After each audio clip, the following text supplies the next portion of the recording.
Boy, I tell you, it's a great morning here. Oasis, 11:30 on the nose East Daylight Time. I'm just on to do a little recap of everything that's been going on. But first, I am doing the U.S. Open. Right now, I tell you what the leaderboard is looking at. Good morning. Those are coming in. I let guys come in for a little bit. I'm on to 2 o'clock today, and then we'll get lunch. Uh, this is fascinating being early in the morning, but hey, what the hell? Not gonna be doing this shit every day, but Young Jay, welcome to the family, buddy. It's good to see you. Welcome to the family, bro. How you feeling this morning? You wanna come up? Wanna come up? I'll put the link. I'll put the link. Morning, my friend. How are you, Young Jay? I'm good, buddy. I'm good. It's good to see you. Good to see you, bro. You should come by more often, bro. Word. I think you'll like it in here, man. Wait. I think you would really like it in here. It's been good so far. I had some good guests. If you was in Ramil's room this morning, he gave me a nice shout out. Nice of him. He knows that I'm a pure Ramil fan. He speaks nothing but facts. Yeah, I'll put the link in right now.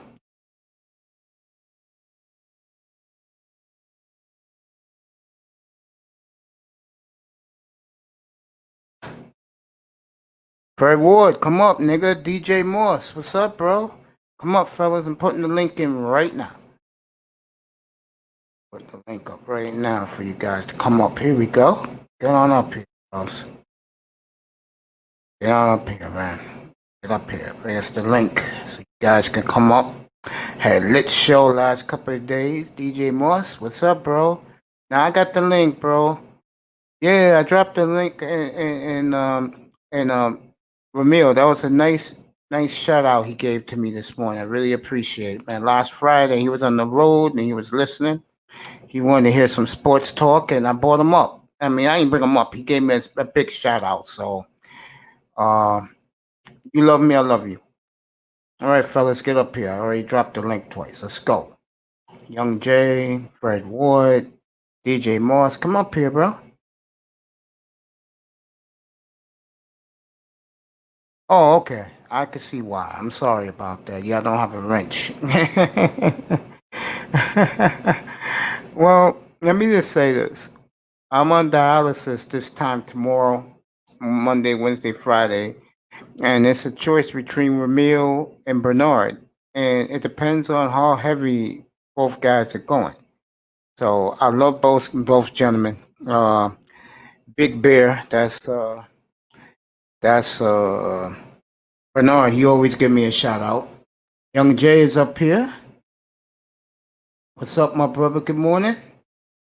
Young Jay, good morning. What's up, bro? Fred Ward, get your ass up here, bro. I'll give Oh, you what up, man? a quarter. It's an honor to meet you, my good man. How are you? All right, man. I just came back from DR, my nigga, for my birthday. I was out there for a week, back in this depressing ass city, man. Oh, that's pretty cool, man. I could tell by the sound of your voice, my young brother, you had a lot of fun. Oh yeah, oh yeah. I It was feel you, man. always to get their passport, man. Enjoy life, man. Yeah, I'm gonna do a topic on that next week about shouting out to the passport gang guys who go over there to get take care of business, man. How's life in Ohio these days? Ah, man, it's this Ohio ain't shit. It's depressing, man. All I do is work, bro.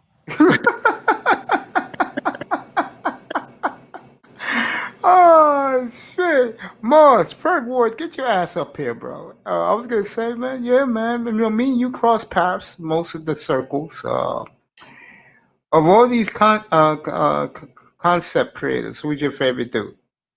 You talking about just Manosphere? Yeah, just Mansfield. Um, I would say I would give you a couple. My man, Minister Jap. Uh, Mm-hmm. I would say Duke Jackson, of course, Mm-hmm. and I would say who else I watch the most. He's not Manosphere, but my man Tommy. Sotomayor, yeah, he's pretty Yeah. If I fascinating to keep it watch. manosphere, I go shout out Angry Man too. There you go. My guys are Kuda, Oh, and uh, Kuda, of course. Kuda, of course. Kevin Samuels. Yes, sir. 'Cause I always see you in Kevin Samuels. Yeah, yeah, Yeah, yeah. He got good topics, man. I fuck with Kevin. I was fucking with Kevin Samuels before he even got big. me too. I was Like with a him lot a of these year and a guys half on ago here with were his like, colognes and suits. yeah, man. A lot of these phony motherfuckers is on here, man. You know, talking shit about Kevin. Now they his fan, number one fan now. It's crazy. Very well, Colombian. You was in the room. Come up, bro. I'll shout out the fourth quarter. I always give you guys plugs all the time with Kenny Conjo and the crew. Uh, yeah. O'Shea, Kuda. I like. I haven't been to Angry Man's. Only been there one time. He was roasting somebody in the chat room that day. Let me see who else I like. I used to like AMS. Yeah, I got AMS's book. I don't watch his content that much, but I like AMS. Yeah, AMS is good, but I haven't watched him in a hot minute, But his shit is funny, bro. Manosphere, fantastic. I watch, of course. Yeah, I Uh, watched a little bit of Fantastic. Yeah. and I watch. Always watch Game Changer. Okay. Okay. But there's a few guys that I check out all the time, But I always see you in Samuel's room, bro, and O'Shea's and Kudas, bro. Yeah. Yeah. If it Yeah. wasn't For for sure. DJ Kuda, I wouldn't be up here right now. Okay. If I would have had the woman I was pursuing, I wouldn't be here right now, bro. Seriously, I would not be here right now, man. She would Yeah. be my entire focus, bro. Since neither here or there, I'm here. So, Yeah, I you know, started off in the actually I really was in the quote unquote, I guess you can call it a conscious community. yeah. But then I seen the bullshit over there. That's nothing but the black church 2.0. They don't hold any women accountable. So I left that sector and then really I was in the passport community. Uh Well, the let the me ask you traveling brother this. sector. Let me ask you this thing. I was gonna go there, but since you brought it up, let me go there. First of all, uh, what made you go passport route? I'm curious. Um Rest in peace to my brother Charles Tyler. He's the one who influenced me to travel. Okay. He kind of put a lot of brothers on. And he was like the head honcho of the traveling community before he passed away. Yeah, and how fascinating is that? Because when I start doing my videos next week, one of the videos I'm going to do, and I'll let you know in advance, is brothers, go over there, don't stay here. Because I live here in New York, and I can honestly tell you, I would say about 90% of the sisters sellouts here definitely date out. You see it all over the place, bro. Yeah, yeah. So, tell me what made your decision to get your passport and go over there. And I promise you, that's a video you're gonna enjoy next week. I will definitely do that video here about you guys leaving this country to go take care of your business. Hey. I'll say, like again, I would say Charles Tyler, man. I got to give him probably the most credit. And Al Grease as well. The documentary "Frustrated," Mm-hmm. right here on YouTube. You can watch it for free. Um, Influenced me to travel to get my passport back in 2011, and I haven't looked back since. Okay. Okay. Because 2011, god damn, a decade, bro. Yeah. And how old are you? I just turned 29 on this past God Saturday. damn, bro. More power to you. I'm gonna get back to that. I'm gonna keep the same topic. What made you realize that the women here ain't worth your time? That you had enough? Um, I just go outside and look.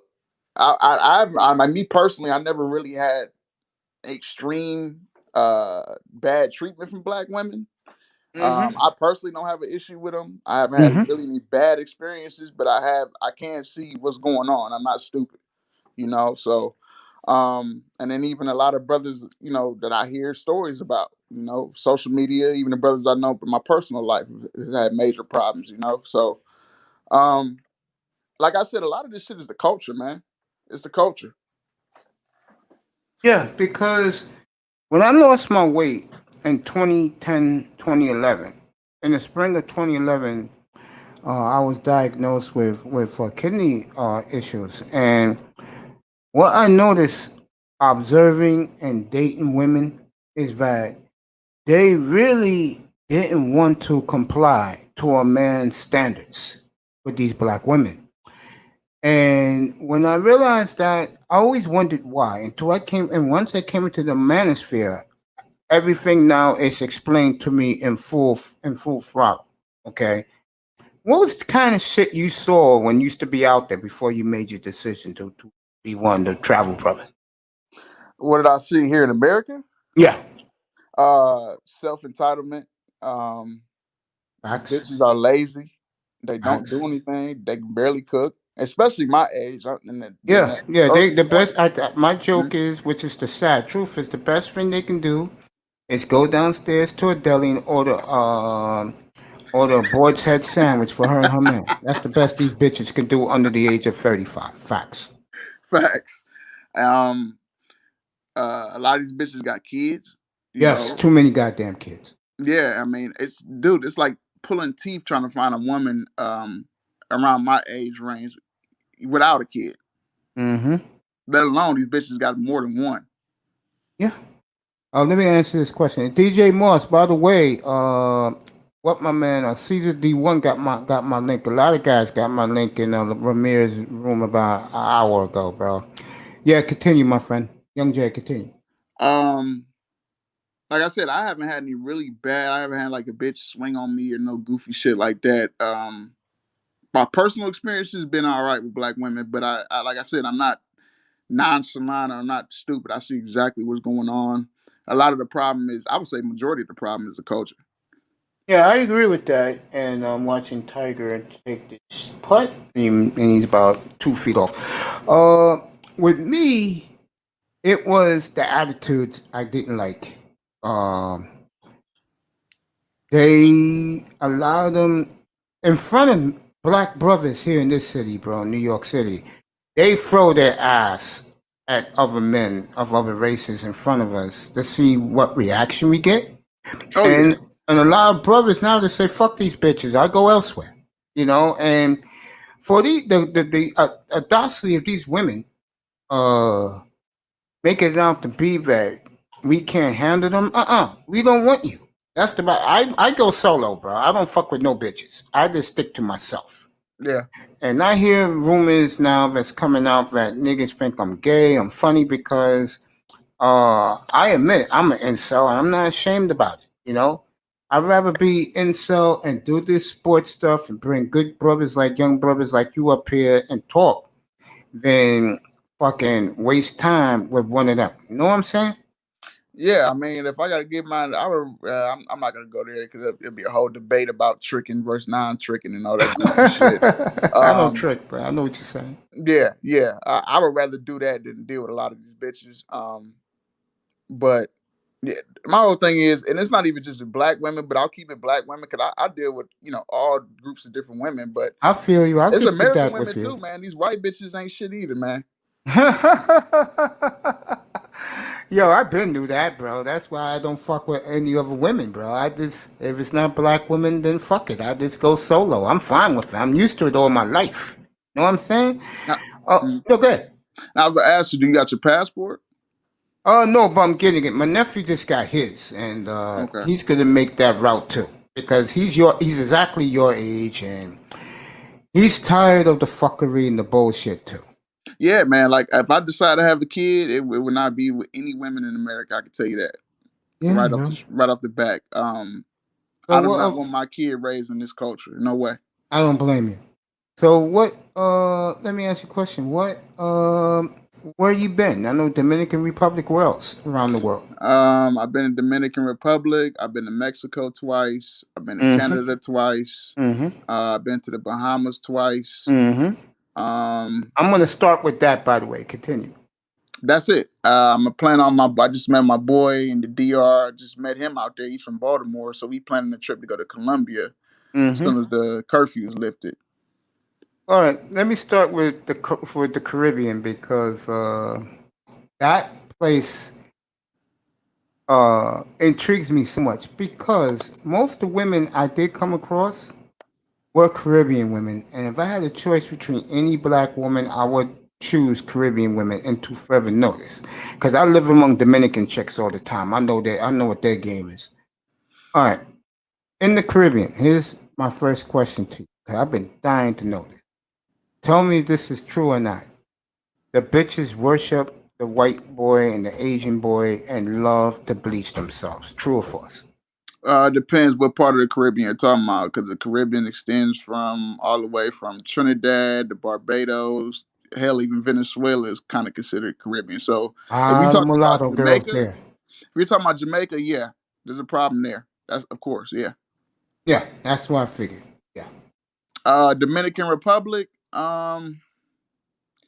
I won't say they chase white men. Actually, Dominican women actually, I would say, for the most part, prefer either black American men or their own men.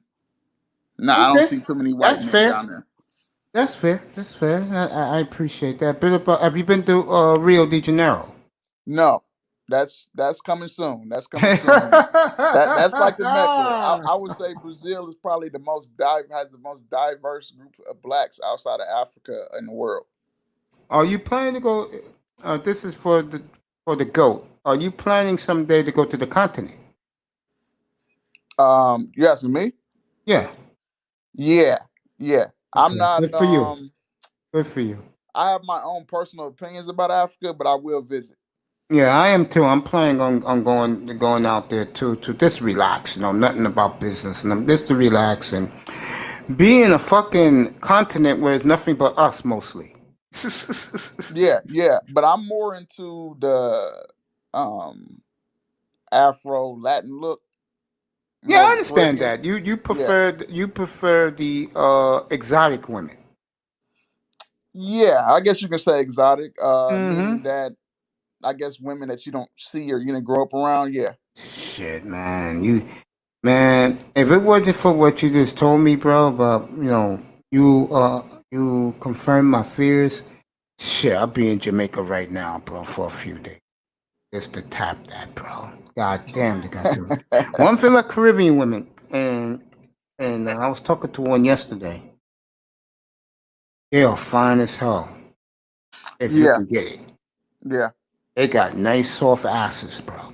yeah. I Tell you, was bro. with the last couple days. I was with this Haitian chick down in Mm-hmm. You know PR, where I'm going with it. and I tell brothers all the time, man, Dominican women are cool, but if you go down there, you gotta get you a Haitian chick. Got to. Hells yes. Hells yes. Yeah. No, good. Yeah, yeah, man. She cooked for me and everything, man. So Haitian women are beautiful. Yes, they are. Hey, I'll say it again. If I had my choice, I would go Caribbean. If I had to pick a black woman, I would go Caribbean.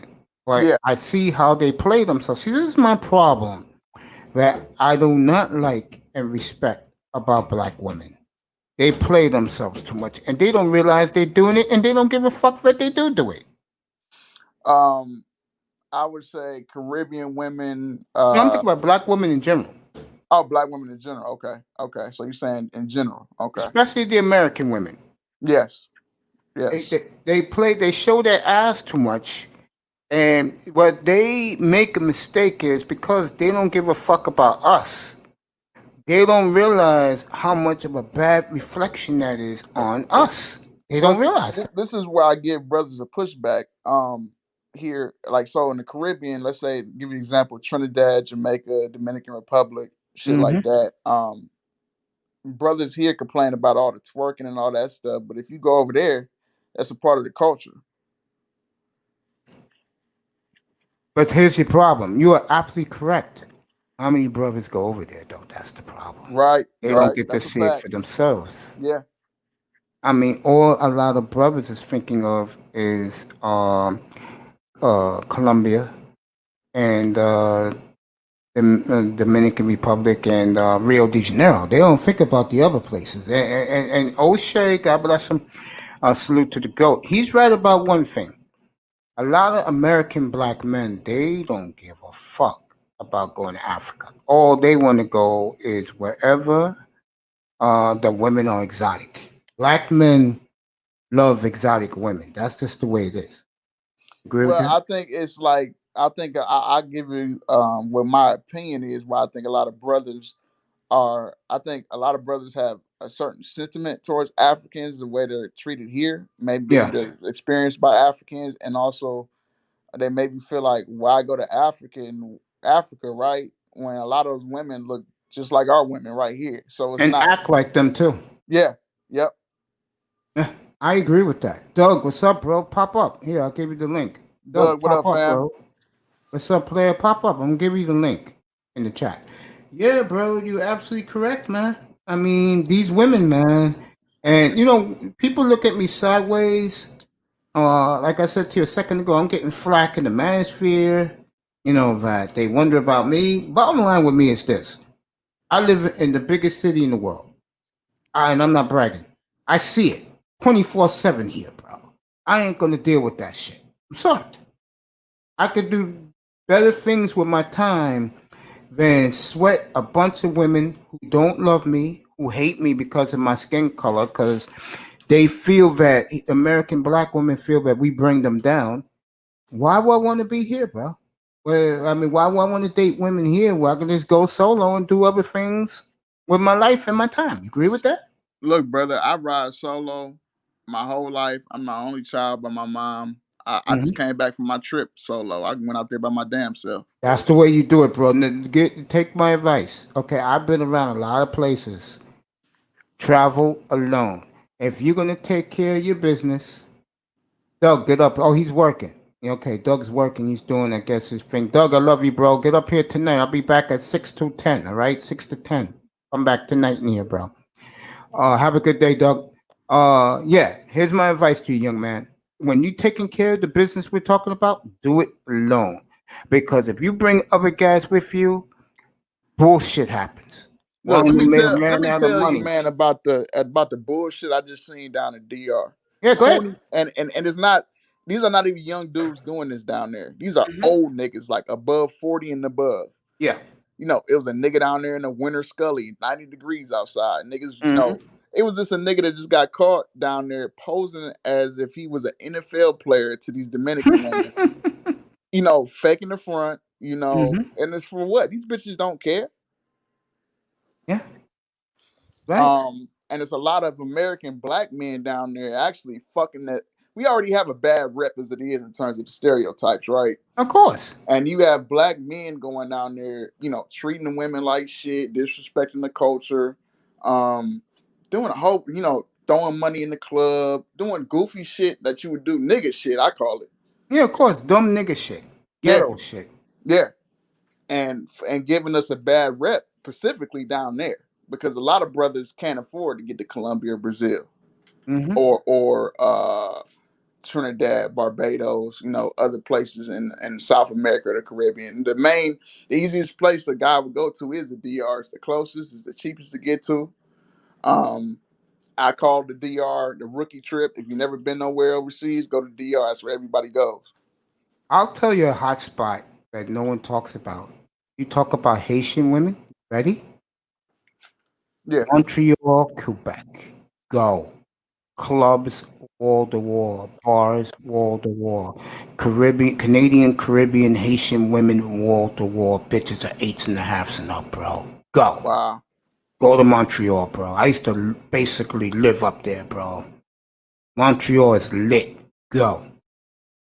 Go. Trust me. You'll feel a little bit like you're in Haiti. Mm. Go. It's Yeah, I've been cheap, to bro. Toronto. I've never been to Montreal. Yeah, Montreal is nothing but Haitian and Caribbean women up there, bro. Fine Yeah, ass bitches, and it's bro. crazy. I'm gonna tell you how backwards it is in the DR. I understand, brothers want the exotic women and shit. Mm-hmm. But when I go to the DR and I see brothers, nothing with Dominicans, but when I see a white man, he's with the blackest bitch down there, which is Haitian. When I see white boys down there in DR, they're with the blackest, darkest chick they can find, which is Haitian. That's what they like, white men. They Yep, love dark skinned women. yep. because of their skin complexion. Because dark-skinned black women, if they take care of themselves right, they got the most beautiful skin complexion in the world. But Amen. most Absolutely. black men in our country and African men over there, they can't stand them. Yeah. I mean, Yeah. don't let these people guys fool you. If she's pretty, I'll kick it to her. Bullshit. Most black men want exotic women. Women. This is my saying. You will appreciate what I'm about to say. This is why I would tell black women. No one gives a fuck about your accomplishments, bitch. No one cares about your degrees. Here's the bottom line. Can you wear a pair of panties? In English, do you have a fat ass? If you do, brothers are gonna holler at you. If you don't, keep walking. No one cares. Yeah, brothers want. That's why 50 Cent got the whole backlash. Exotic just means something that you didn't grow up around or you didn't see it. Mm-hmm. That's all Yeah. it means. Yeah. So Okay. I think a lot of times Well, that colorism bullshit is just these bitches here want you to kiss their ass. That's what that whole I colorism know, shit. and I don't even pay him no to. Doug got this for you, young Jay. What about Haiti? That's on my list of places I want to visit, but I never hear anyone talking about Haiti. Answer that, Jay. Uh, I think again that goes to your exotic argument. Why go to Haiti when I can see a chick who look Haitian is right here in America? One, Mm-hmm. Haiti is the poorest Western country in the Western Hemisphere. Haiti's pretty fucked up and it's a lot more dangerous as well compared to DR. Um, and and it's a lot further too. I think Haiti's about 8 hours from DR. Really? Yeah, That's like from here to basically if I do the United States way, that's like from here to the Fiji Islands. yeah. Yeah, my father's from the Virgin Islands, St. Thomas. Wow. No, no, what I mean by Fiji, I'm talking about the one out by Hawaii. Oh, the Fiji Islands. Okay, Yeah, I got you. Fiji Islands, Fiji, my yeah, bad. yeah, Yeah, that's what yeah, it's yeah. like then, from the Dominican Republic to Haiti. God damn, that Yeah, but I far? think a lot of brothers don't go to Haiti for probably the main reason why you said they're not exotic enough. Like again, why go to Haiti when I could, find a chick right here in Cleveland or in New York City or wherever you You are. ain't lying. Yeah, Those are facts. Yeah, because how can I say this? I have to be in a place, and unfortunately, this is maybe in the Dominican Republic. You confirmed that a few minutes ago. I have to go to a place where the bitches worship us. You understand what I'm saying? Where yes, they sir. worship black men. You said the Dominican Republic is that way. Yes, yes.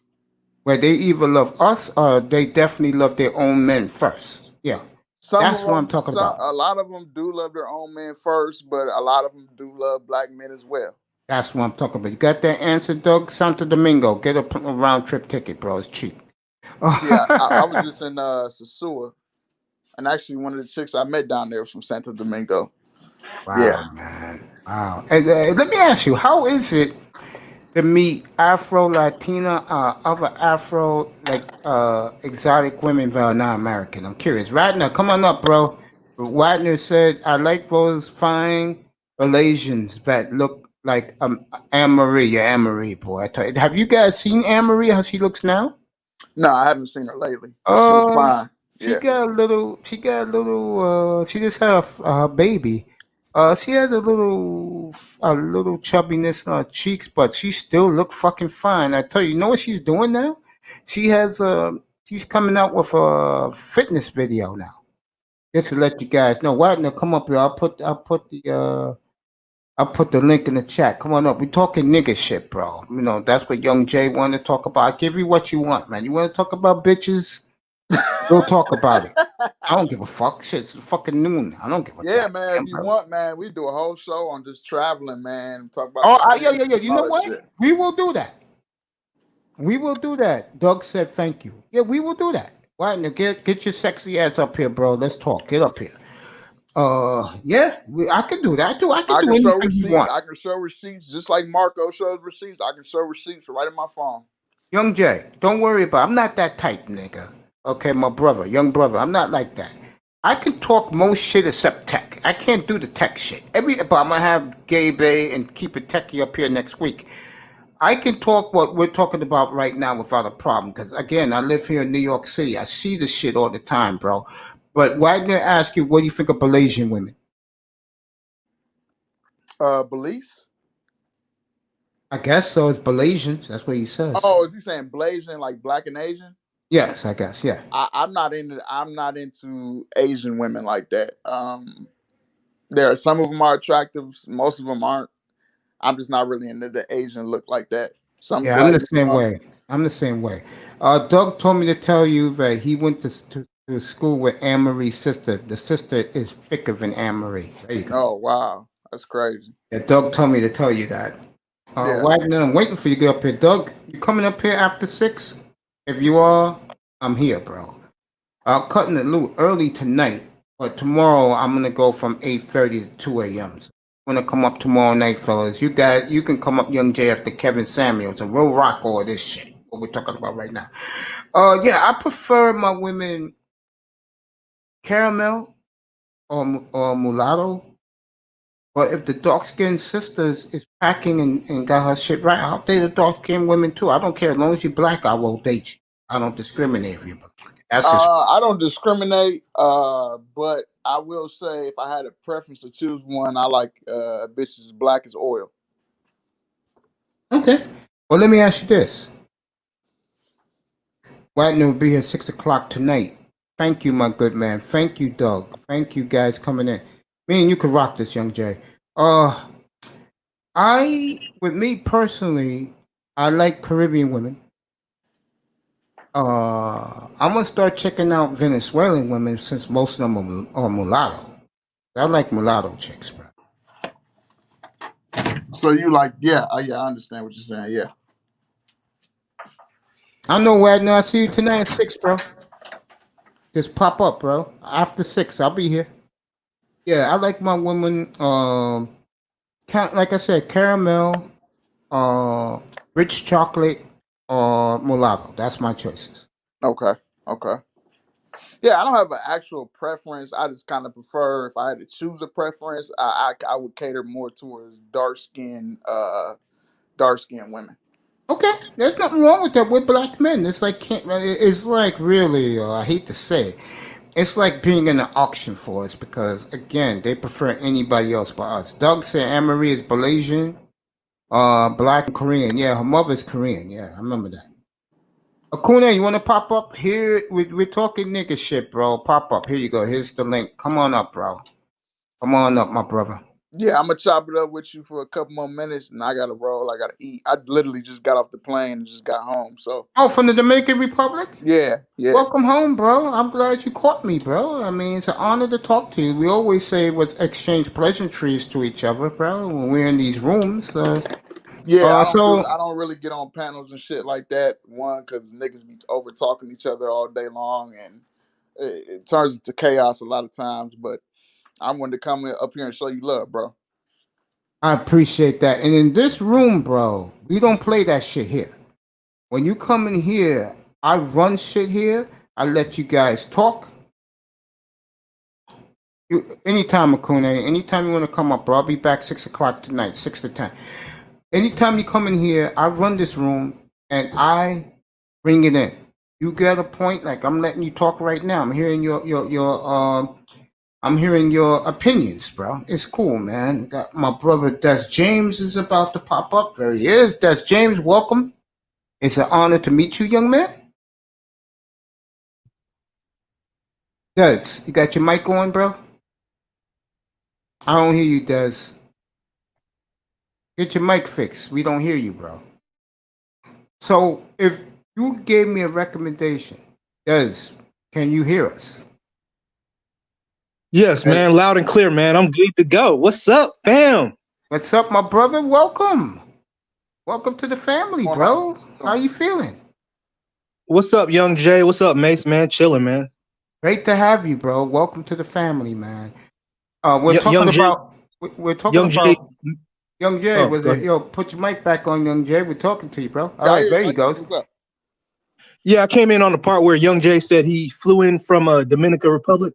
Yeah, he Man, just that's got great, home man. just now. Yo, man, before this quarantine had started, man, I had purchased a ticket to go out to Santo Domingo, man, and I called it American Airlines. They said I still got the opportunity to get to fly out there, Young but I Jay still is have the ticket. It's still good, Young Jay is the man to talk to. Go ahead, Young Jay. Tell him how your experience just was. Oh man, it was black man's heaven. That's all I can say. Hey, look, I was so mad. I'm even coming back home, man. I've been out there. I was supposed to come back Monday, and I decided to stay a couple more days. I said, "Fuck it." Uh, yo, my flight was from Florida to Santo Domingo for a weekend, Friday, Saturday, Sunday.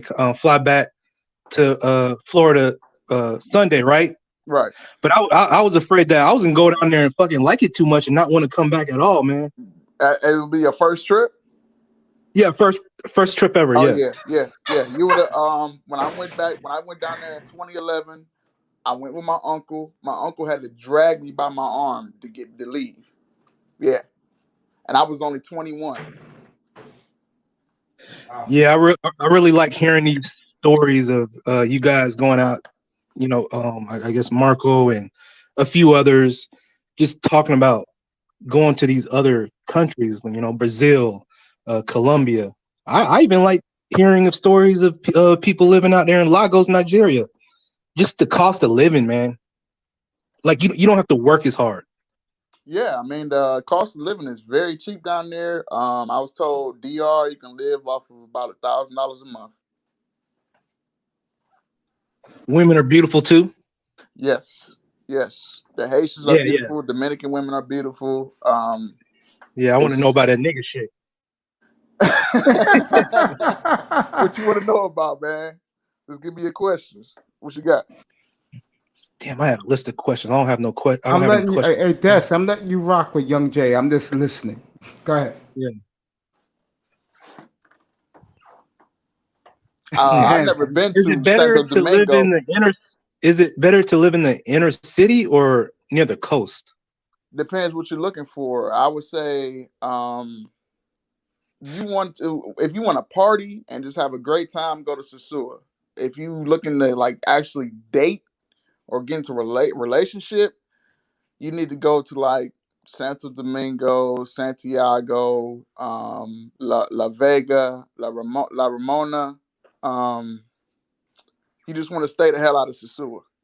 before you answer Right. that, Des James, Wagner got a question for Young Jay. And the question is, Young Jay, what hotel and city you stayed at in I the say Dominican that the only Republic? because of the curfew going on right now. The curfew's at 7 o'clock Monday through Friday. The weekend is 5 o'clock. Everything, if you're going to Sosua or Puerto Plata, you want to stay at the Envy. The Envy is owned by a Black American. How you spell that? AHNVEE. I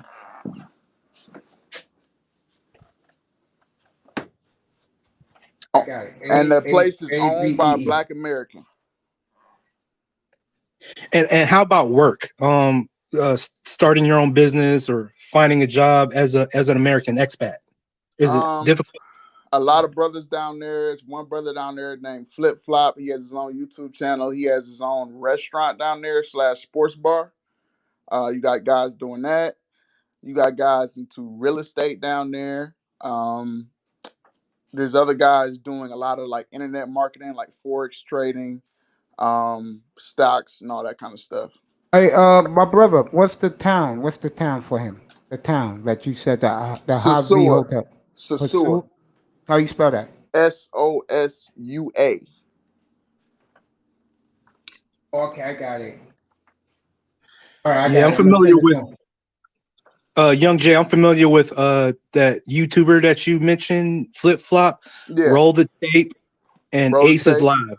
Yep, Ace is live. Them is the main three guys I actually watch all the time. Every time they go live. Yo, I'm a trucker, right? And I came upon the shipper. He older gentleman, kind of reminded me of Al Pacino. I Yeah, think it was I'm a like trucker maybe too, bro. yeah. I've been trucking for a year, but this Okay. dude, man, he was 60.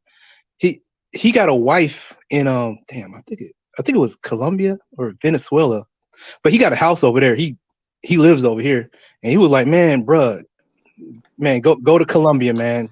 Yo, he was selling it hard too, man. Like, golly. Yeah, if you like From my mulatto women, go to Colombia. I mean not Colombia, Venezuela. Colombia is Marco's turf. Man. I mean, Venezuela is fucked up right now, so a I lot of know. Venezuelans are in Colombia. I recommend your ass don't go to Venezuela.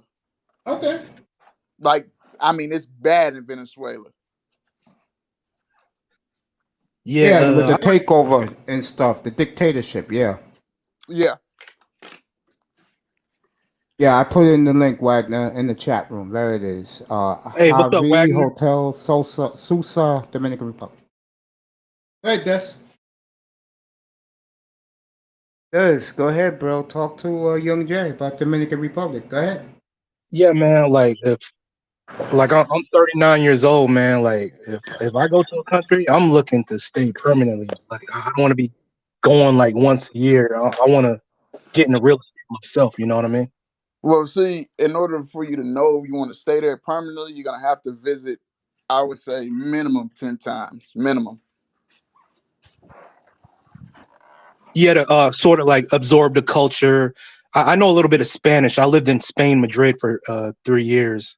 Nice. Um, they had a they had a thing called the intercambio night on Wednesdays, where English and Brits would go into these bars in Madrid, and the Spanish cats, females, and would come in there and just uh, exchange language. They would speak English, their little broken English, and we would speak our little broken Spanish. Man, females over there were beautiful as well. You know what I liked about Madrid was it was always busy. It was a lot of electricity just vibrating throughout that city, man. Like you had TGI Fridays, you had Plaza de España, you had the parks and stuff, man. Flip side fishing. Good morning, bro. War Master, come up. Flip side, you wanna come up? Come up. Hey, what's All up, right, fellas. Flipside War Master?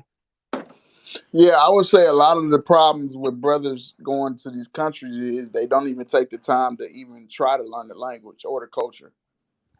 Right? Facts. Ramir and Yeah, Mia did and a topic I'm a couple months ago. I'm gonna give it right back to War Master. Excuse me, to Des James.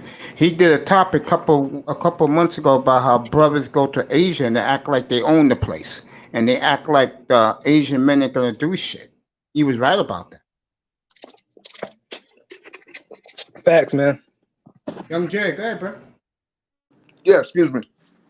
Yeah, Um, go ahead. yeah, I was Yeah, like, remember what I said earlier. You just told me about guys going out. They got a lot of brothers coming down here and disrespecting these people's culture and the women down there, and it's not cool because it's giving us. We already got a bad reputation, you know what I mean? The whole propaganda of us on TV doing the nigga shit, and whatever that country taught them about Black Americans. You got a lot of that shit going on in DR, and I can believe it. It's going on in Asia too. Yeah, it was a great topic by Ramir a couple months ago. Yeah, I think he had a guy. He had some Latin guys on there, and now I don't agree with a lot of what they were saying, because a lot of the times it sounded like he was mad because we're down there fucking their women. Um, Mm-hmm. but the one guy brought up a couple, good points that there is guys, Black Americans going down to these different, especially Latin countries, disrespecting the people and the culture. Flip side, have a great day fishing. yeah, man. As an American, man, traveling as a Black American traveling to foreign places, man, you're an ambassador. You're a representation of American Black folk, right? So you Yeah. have to Mm-hmm. carry and conduct yourself accordingly. I'm a humble dude. I don't try to stick out too much. You ever seen that movie Coming to America? Remember how what's his name, Eddie Murphy? Like when they Uh-huh. came to Brooklyn, I think it was in the movie that they came to. Yeah, they wanted. I think the Prince wanted to wear all that New York stuff. They're like, man, chill out, bruh. Like, give away all this gold and golden toothbrushes and we don't need all this African stuff trying to stick out. We want to blend in with the New Yorkers, man. Like that's the same mentality I carry when I go to another country or You know, I want to blend in. I want to get to know the customs and culture. You know, I'm a representation of you, Mace Taggart. I'm a representation of you, Young Jay. Right. People in the chat room. So Yeah. Yeah, man. I would say like I'm working on right now. I'm working on how to speak Spanish fluently. You know, mm, so um, yeah, you go to DR, man. A lot of the people, most of the people, not at least I would say at least 80% of the people look just like us. Anyway, Yeah, it's true. yeah, I believe that. Yeah. Yeah. Yeah. When I was War in Spain, Master, get up Madrid, here. Yeah, I, go I ahead, lived brother. in I lived in Netherlands and Mm-hmm. Spain, Madrid, and Okinawa, Japan. And Mm-hmm. oh man, it was so difficult for me to really, really learn the language because you know, in the military, you work around other Americans, and you know, even with NATO, you're working around with foreign nationals that had to speak English. Like whenever, as an American, you come around them, they have to speak English. That was a standard protocol. I come around, they have to speak English. Yeah. But Yeah. yeah, I mean even down there, I met actually a few women and a couple guys. They spoke fluent English, and they told me how they learned was just TV. Yeah, that's how they do learn a lot of them. Yeah, Yeah. I think that's what made me complacent as to why I didn't know 100% the language of where I was at, like Netherlands, Okinawa, and um, Spain, was because I had a leg to fall. I had my career to fall back on. Like I had people around me speaking like English. So if I were to go to Sasua, like yeah, I get it. There'd probably be a sprinkle of us over there, Black Americans over there. But if I think I can apply myself more and dive into the Spanish language, you know, top heavy if I don't have anybody else to like fall back on with the English language. You know what I mean? yeah. I mean, but even in from Spain to Dominican Republic, even the Spanish is even different. Even from Dominican Republic to Puerto Rico, the Spanish is different. Colombians speak different Spanish. I mean, yeah, hola is that's universal. You know, the basics of it is universal, but the actual language, the I would say like their own type of Spanish is different. Hey, do you stay in an apartment or a house when in a Sasua? Which is a resort slash hotel. Okay. And I went to stay in for my last 2 days. I stayed in Casa Linda, which is a gated community of like many mansions you can rent out on Airbnb. Do you need do you need a car when you're living over there? When you're Like living what's there, public trans when you have do you have public transportation? What's public transportation like? I think they have like shuttle buses and stuff, but you can get a motor. I mean, mostly everybody uses either a car or a motoconcho, which is just a motorcycle, or you can get a And scooter. uh, what's a rough estimate price of a scooter over there? To buy one, I'm not sure about that. It's Yeah, I was cheap just though. trying to. I'm just trying to calculate the price, the amount of money I need to have saved up before going over there. Now you talking about moving over there or just visiting? Well, first visiting, just visiting. Visiting, you don't even need a. I would say you can get a motor. You can rent a motorcycle for like $10-$20 a day. Oh, okay, You can rent a car for about that's 25-30 bucks a day. not Um, bad. if you want to, they got dirt. You can ride a dirt bike. You can ride a four wheeler. For about anywhere from $30 to about $50 a day. It's not bad. Yeah, but trucking, man. Like before I came into trucking, after I got out of the military, it was kind of a struggle. But because I was always going out to clubs, partying, and just wasting my time. Trucking allows me to have solitude. I'm spending time by myself, saving money, There you go. like listening to everybody, even the opposition. Like I'm listening to everybody, and I'm entirely convinced that even the women here where I'm at, man, they're getting overweight, and you know it's slim pickings over here. That's what I was talking to him about the beginning of our conversation, me and young Jay, about how the women here to me, and I don't date at all, the women here to me are too trifling, man. I can't take it. Go ahead, fellas. Take it away. I got a question, by the way, to Young Jay, Go since ahead, brother. he's the player in this. Um, how much is to rent one of those mansions for a whole week? I spent for it depends. Because you can get it player style. You can get a 12-bedroom mansion if you want to. Um, I had a 3 bedroom, 3 bathroom mansion with a pool and a whole patio and shit. I spent about 84 $84 a night.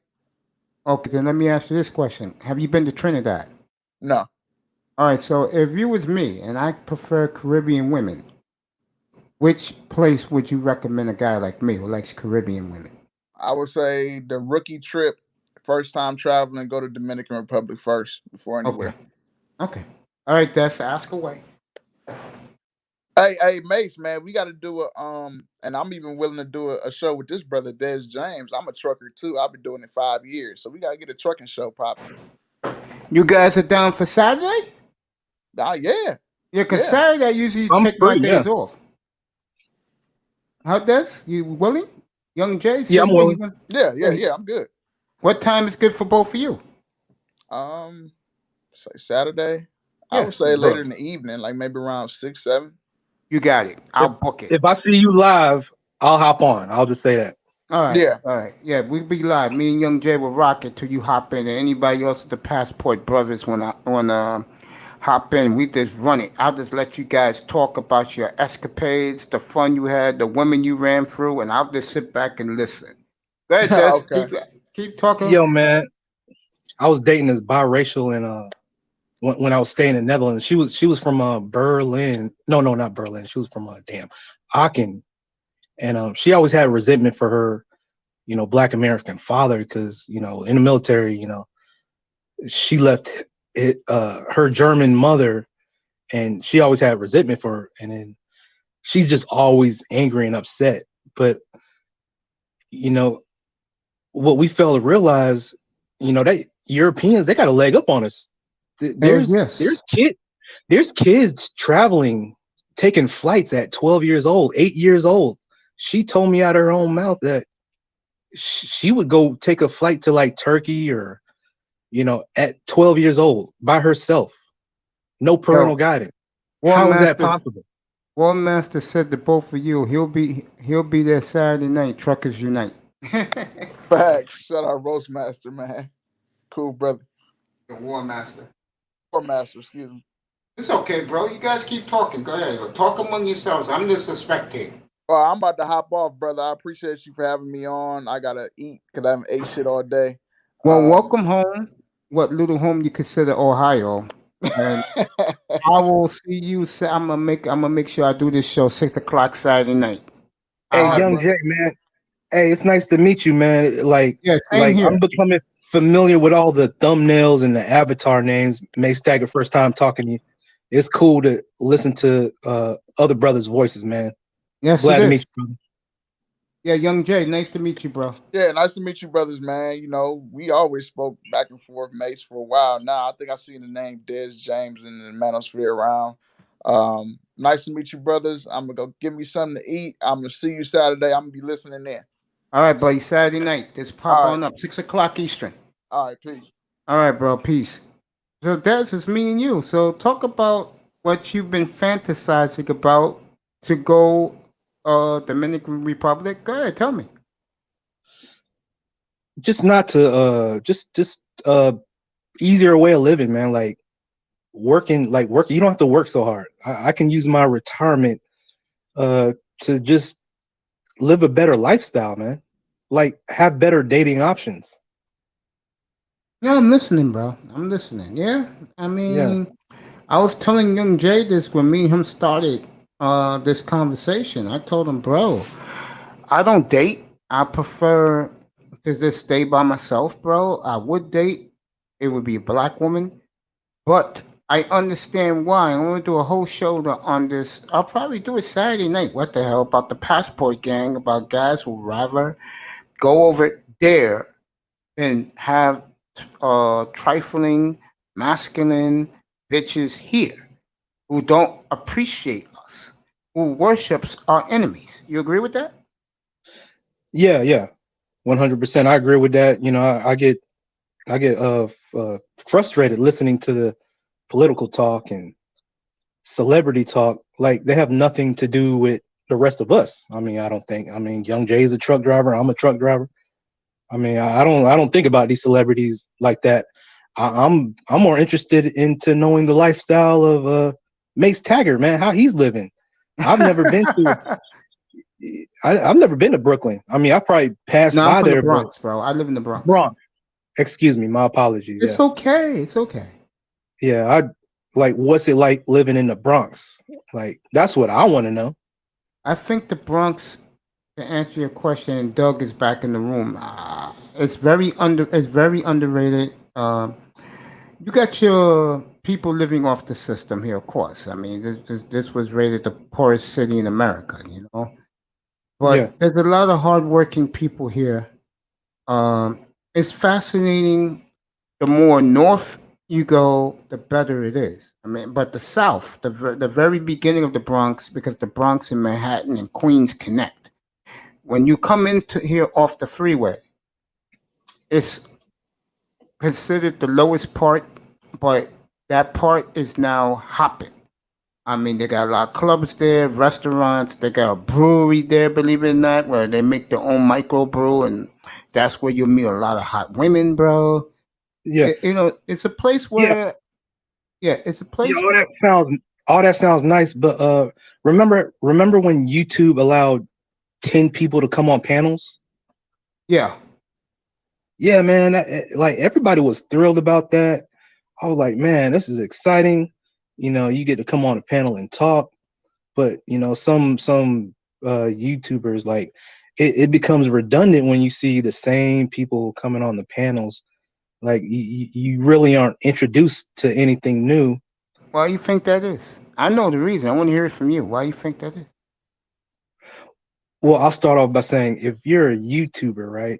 If Mm-hmm. you're a YouTuber, you shouldn't spend 8 hours on another person's panel. Like, just give us a glimpse to what you're selling.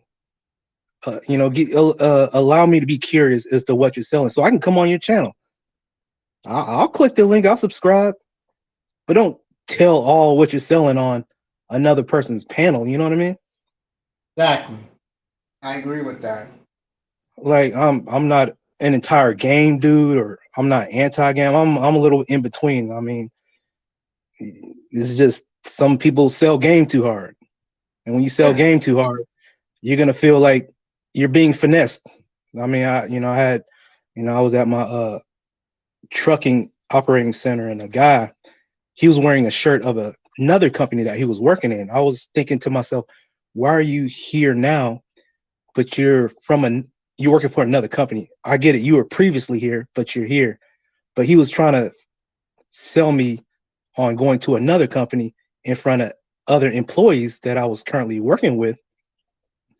I'm like, that doesn't make any sense. Why would you do that? I You know what I agree. mean? I'm gonna answer War Master's question. War Master, I'm gonna change my icon as soon.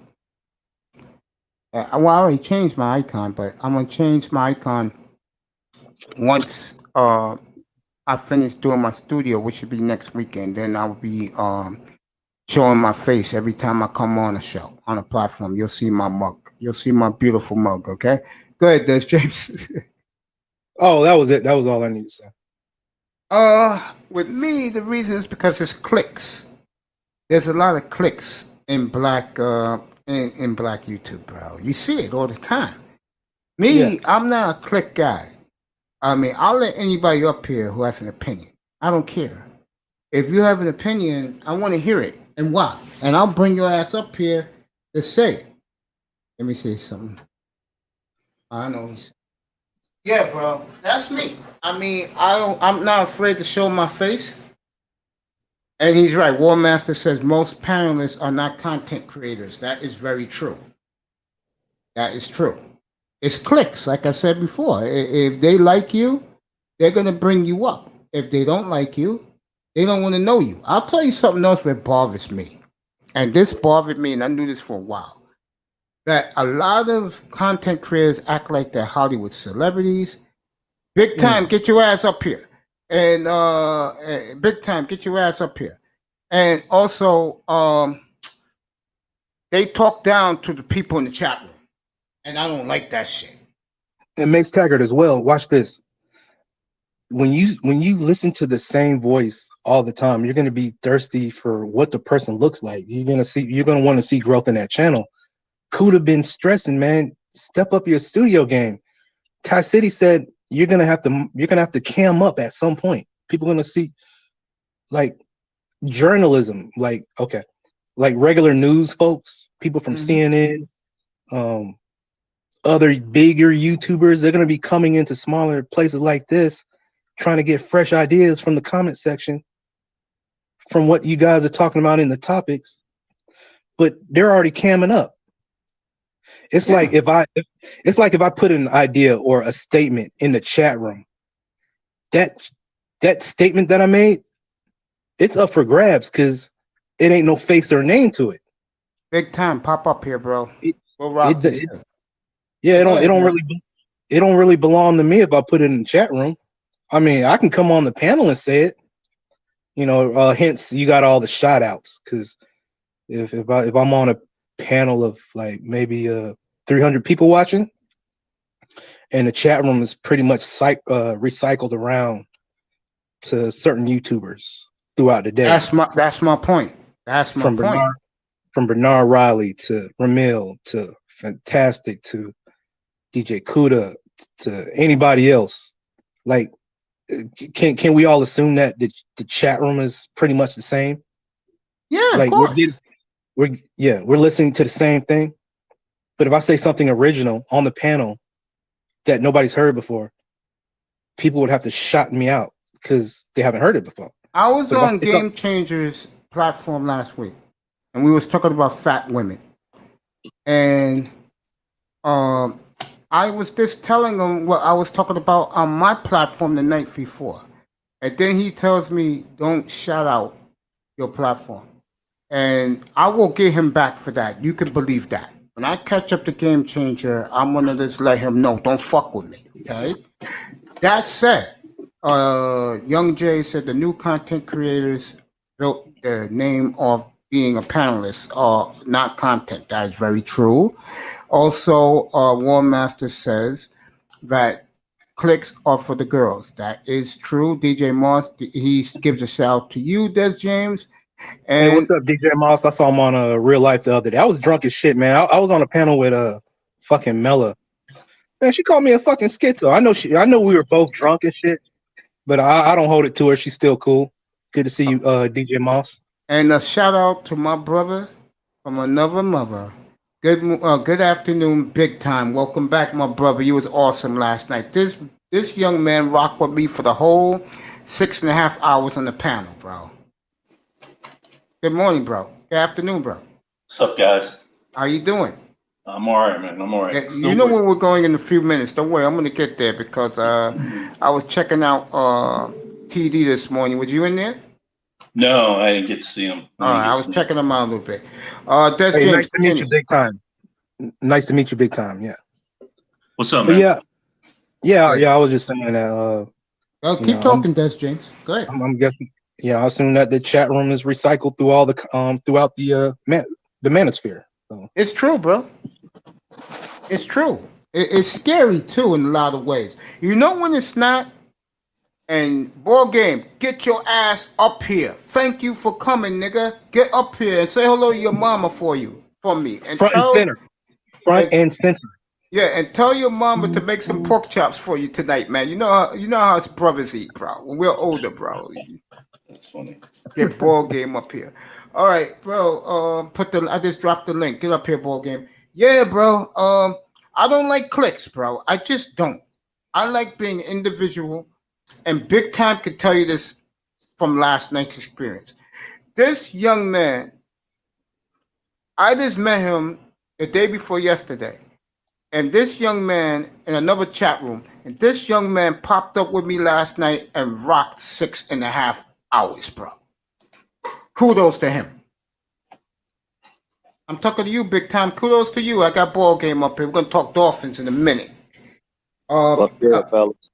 big game. What's good, Mr. Ball Big Dog? game. Good afternoon, my What's up, brother. Bobby? How we doing? Welcome. Hey, yeah, I'm glad How to be you here. doing? Hey, yo, I wanted to say this to you, and big time, this is for you too. Yo, do you want to collab and do a Dolphins memory show about the good old days from the Dolphins from the 70s, 80s, and 90s? You want to do that with me? Me, you, and Vic. You want to do that? Yeah, we can do that. But you know, I was born in the '70s, so I don't know if I'm as old as you. Oh, so you're a Marino guy.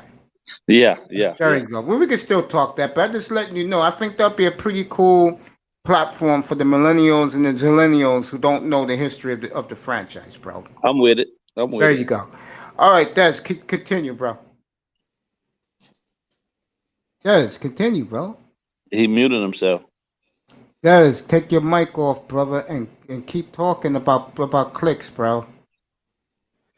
My bad. I had to step away. I had to go take a pee break. Go ahead, bro. We're human. Go ahead, bro. It's on you, Des. We was talking about the clicks in these chat rooms, bro. Oh yeah, I don't do. Yeah, we don't do clicks very well. Yeah, man. I don't do clicks either, bro. You know what I'm saying? Let's deviate since I got two of my compadres here. Ball game, he wasn't here last night. Nah. And one of the topics that we brought up was if Daylon wins Sunday, they better beat Jacksonville. You agree with that? Oh yeah. Well, here's the thing. I think, to be truthful with you, where we are right now, most people probably on the outside looking in won't agree, but it's fine. But I take a different perspective because this time last year we got beat almost by 100 points between two games. So the fact that we only gave up what we gave up this last weekend to New England is positive movement for me. I don't necessarily believe that we have the most talented roster that we could possibly have right as of right now. Yeah. But I do believe these guys can beat last year's total. So for me, my expectations are a little different. I say if we win the 5 from last, we go 5 and match the 5 from last year plus an additional 2 or 3, we progressing in the right direction because realistically, this thing's gonna take at least 2 to 3 seasons to get right because we still got to get some fresh new legs out of the draft to take and push the veteran wide receivers because we don't have any guys that can separate truly right now. We don't really have what I would consider to be a stud, take the top off the defense type of receiver. And when we play teams that can actually match us personnel wise, that's going to be a problem. And as you saw on Sunday, our guys couldn't get in the separation. Parker was having some success with the 4 catches for 47 yards, but he got banged up and he hurt now. So, and Williams is out there, not on 2 good tires and things of that nature. But Jacksonville scared me because I thought without a shadow of doubt they would just play hard enough to not get embarrassed, but they actually went there and played like they wanted to win. So I'm not. Yeah, if we don't win that game, then there's definitely going to be cause for concern. But at the same time, it all depends mentally. The problem that I have with this Dolphins team is that I think sometimes we don't necessarily play all the way to our full potential. And regardless of whether it's Flores or not, the guys that are on the field, like, they just don't do it. I know that they could be better, but I just don't know what's stopping them from actually achieving the next level of greatness. And maybe it's just some complacency that, because I saw Kyle Vanoy, who I saw was lights out in New England, but he looked completely lost on Sunday. And to me, I would say that has a lot to do with him being new to the scheme, but that's not the case because the scheme is essentially the same thing he was running in New England, just with a few new wrinkles to it. Now, him playing with different people is one thing. I get that. But a guy that's been around as long as him should be able to minimize that just by knowing what his role is and making the other guys around him stay, stay locked into what their primary responsibilities are. And I just didn't see that. So that's a concern for me on the defensive side. I had us, unfortunately, when they did on Reason and EM show, they did the predictions. I had us losing to the Patriots game 1 because I felt like we would underestimate Cam, and Mm-hmm. Josh McDaniels does a really good job of game planning, and he played to Cam's strengths, and we saw that on Sunday. So I had us losing that game, and I also have us losing to Buffalo because I know that the Buffalo front seven are actually a little bit better equipped to provide a more dominant pass rush than the New England guys, because Hightower, who is New England's premier defender of that front seven, he was their pass rusher, and he was at home on the couch with his son, so with his newborn son. So I didn't expect a whole lot from a pass rushing standpoint on Sunday from the Patriots, but I knew they was going to lock up on the back end. Okay. The difference is Buffalo is built 2 years ahead of us right now in terms of their development, and they're just a better team. I think they're a better team, and I think they're a better team in terms of how they've gone about their process, which is the same process we're doing, but to realistically look at it, they are better because they've done the necessary steps to be better. We're still in phase 1 technically. Yeah, and and I'm gonna get back to the second. I'm gonna have Dan Mitchell up here one of these days. He said he'll come up. Des James, what team do you like, bro? I like the Panthers and the Steelers. What I would say for the Miami, I would say change their team name. They need a whole culture change. Oh wow! Ain't no Dolphins team winning the championship for the NFL anytime soon. We know that, Des. We know that. Go ahead, big time. Answer what ball game this said. Well, yeah. Answer what ball game this said. His opinion. Ball game. I'll be honest with you, man. I've watched you a lot on both streams, and man, you are good, man. You know, you don't bullshit around, you don't BS around, and you know what you're talking about.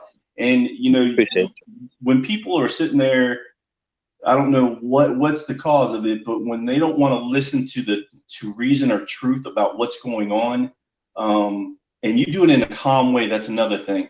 And then they try to flip the script and they try to sit there and throw out some type of other narrative, and they're getting all mad about one game, even though there's a lot of other things going on with that. Your view on it is crazy nice. Big time. I'm gonna ask you a question. Big time. And you don't try to disrespect anybody either, and that's another thing. Big time. I ask you a question. How long you been in TD's chat room? I'm gonna give you the answer why. I've been in there a little over a year. Okay. So Reason 1, 2, and Dudley has 1, 2. So I've been a little bit there. And ball game. I love TD. So this is nothing against TD. When you disrespect your opponents, like the way they was like Cam Newton was no problem, Buffalo's not that good. Ball game. We've been with TD for a while. I'm gonna ask you a question. Did you ever see him more exasperated than he was yesterday afternoon in one of his shows? No, man, and that was one of the things I called him behind. I mean, I reached out to him behind the scenes, man. I had to get him. I often, I try to walk him off that ledge, because what he's not taking into consideration, man, is that these guys have, the guy like Cam Newton has he has a lot of people rooting against him, and I know from coaching, from my I always used what people when the other team said about my kids. I use that as fuel to make my kids play harder and to be more focused. And no athlete wants to go out there and fail. And Cam, who was the league MVP, the guy legitimately just had a bad rash of injuries over his career just based on how he played the game. But that don't take away from the fact that he's still what I consider to be a top tier athlete. Facts. And when you put a top tier athlete in position with a top offensive mind like Josh McDaniels, and you got a top coach of the past 2 decades of Bill Belichick, they're gonna have some level of success even early. And what you saw them do essentially was they curtailed and they tailored their entire offense to what they know Cam can do now. And what I'm worried about is the expansion of how much more they're going to add on his plate and how well he does that. Because if he was able to go out there and go 15 or 17 for 155 yards and then rush for 2 touchdowns, can you imagine what it's going to look like in week 8 or 9 when they got him at full tilt and he's wide open? And it's going to be scary, man. And I tell people all the time, like, don't miss and don't discount these guys just because of past performances, because that is a mistake that a lot of fans, I see a lot of our fans do. And then when the team don't produce, then it's like, oh, we should have beat them and this, that, and the other. Well, you set yourself up for that because you already look past the opponent when the opponent is a quality opponent. Exactly. And me and Big Time for probably 4.5 of the 6.5 hours I was on last night, my brother. That's exactly we talked about with a couple other Dolphin fans who were in here. That I don't understand how you can underestimate. I mean, it's right in front of you. And let me say something else. And I want Dez to address this and Big Time to address this, along with you, Ball Game. When you haven't done a goddamn thing in over 25 years, the audacity to have arrogance and bravado for a team and a roster that is not that good. Right. Defensively, I think they're coming. Yeah. Defensively, I think they're coming. Ty Church, Iman Perry, my two brothers, I love you. And Des James is with us in the panel. Good afternoon, boys. For a roster that in reality, and this is what me and Big Time talked about last night, they cannot compete firepower-wise with who's coming up. Seattle, at San Francisco, Denver, and when Cortland Sutton comes back. Then the Chargers, you may get a break because those guys are gutless and they fly across country. They may mail it in. But I'm telling you right now, Sean McVay, he got the Rams going. I know it's one game, but they look like the old Rams on Sunday night, okay, against a pretty damn good Dallas team. Right. And then after that, they got Kyler Murray, who basically toyed in Palo Alto against the 49ers so-called haunted defense. You guys comment about that. Oh, yeah, go ahead. No, go ahead. I had us, listen, man, like real talk, through the first 8, I had us legitimately, in my estimation, I had us only winning 2 games. I agree. And I figured, once we got to the Jets, we could beat them. Mm-hmm. And then we'd pick up against Cincinnati, but the only game I was kind of on the fence about, but now that I watched D-Hop and Murray on Sunday, I might have to go back and change that one too, because I just don't know, man. I mean, they got speed everywhere, and mobile quarterbacks have been the bane of the Dolphins defense. Man, I'm telling you, we have not been able to. Josh Allen. See, this is my biggest issue. Like TD and I go back and forth about Josh Allen, and everybody said Josh Allen ain't that good. But Josh Allen has done what you want a young quarterback to do. Every year he has gotten better.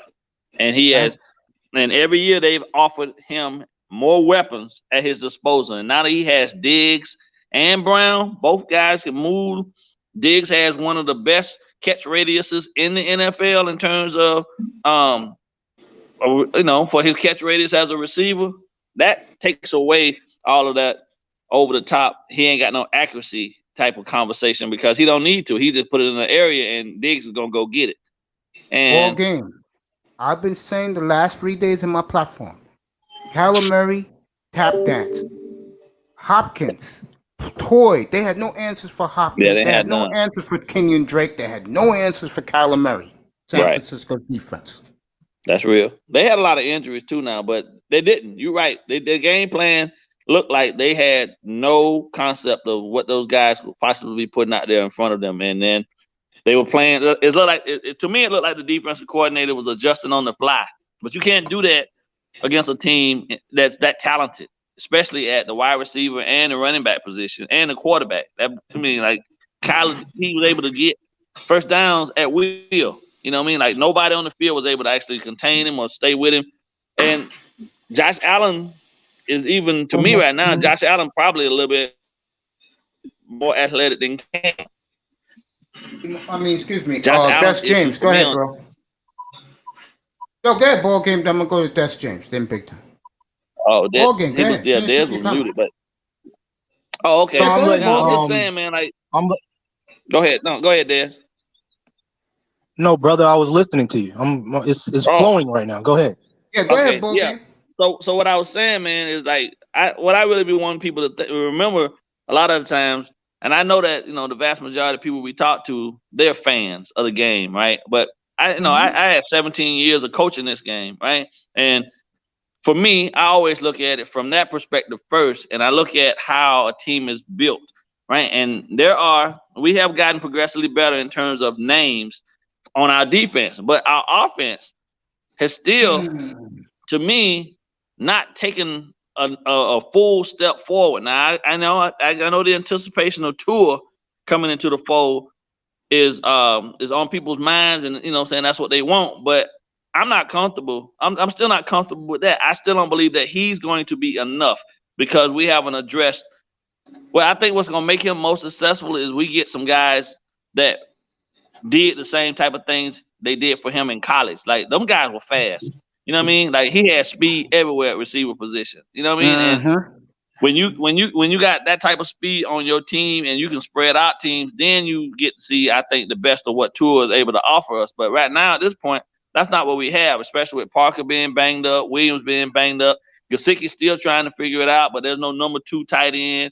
You know what I mean? You ain't gonna get much. I don't care what anybody say. You're not gonna get much out of Isaiah Ford and the other Jakeem Grant. To me, is being misused. You know what I mean? There should be more motion.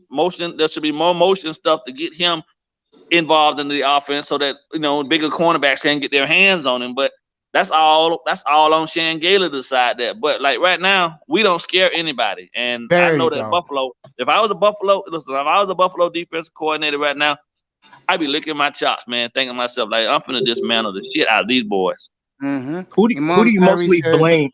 Who do you mostly blame for the offense for the Miami? Is it the coaching, the people in the press box, or the athletes?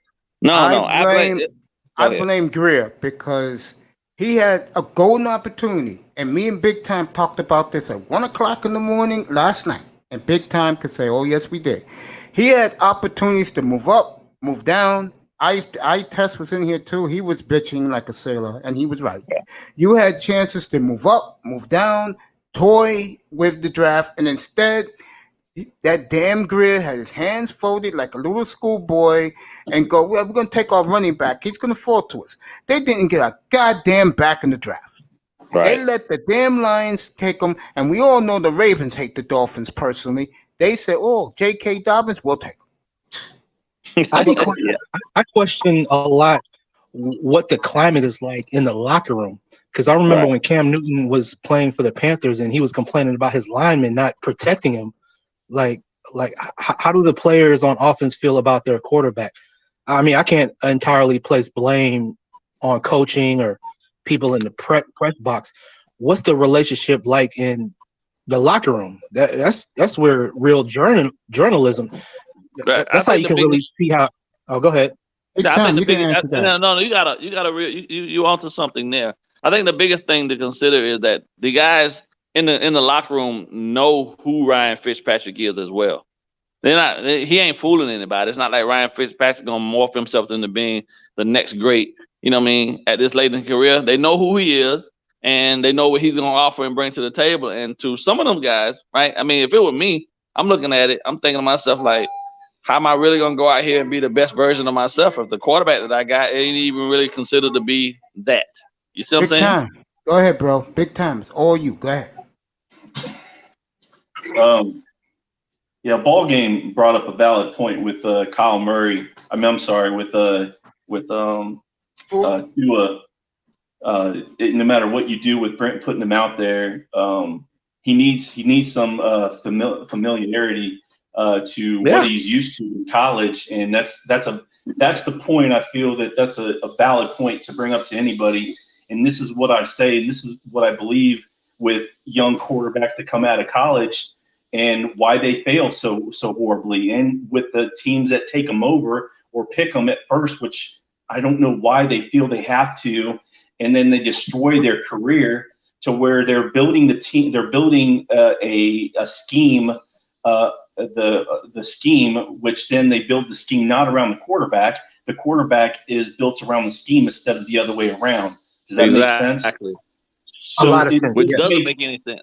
It makes no sense because all you're doing is they have to learn a new system and everything. It makes no sense. Why don't you bring a little familiarity to it and they will do better for you? But now you have these quarterback killing teams like Cleveland, Denver, Washington, all those teams. I'd hate to see that our team's going to do the same thing in the future where you've seen, 8 or 9 quarterbacks from Cleveland. You wonder why they failed, and you complain about how horribly they are, but you don't think about what the whole the offensive scheme that they put together for this kid. Those kids, unfortunately, feel bad for them. For as good as they were in college, maybe they weren't ready to be a pro NFL athlete because it's tough, but they never gave them an opportunity. I mean, this is the point. Where people are sitting there saying, we got to put 2 in right now. Okay, like I said last night, you have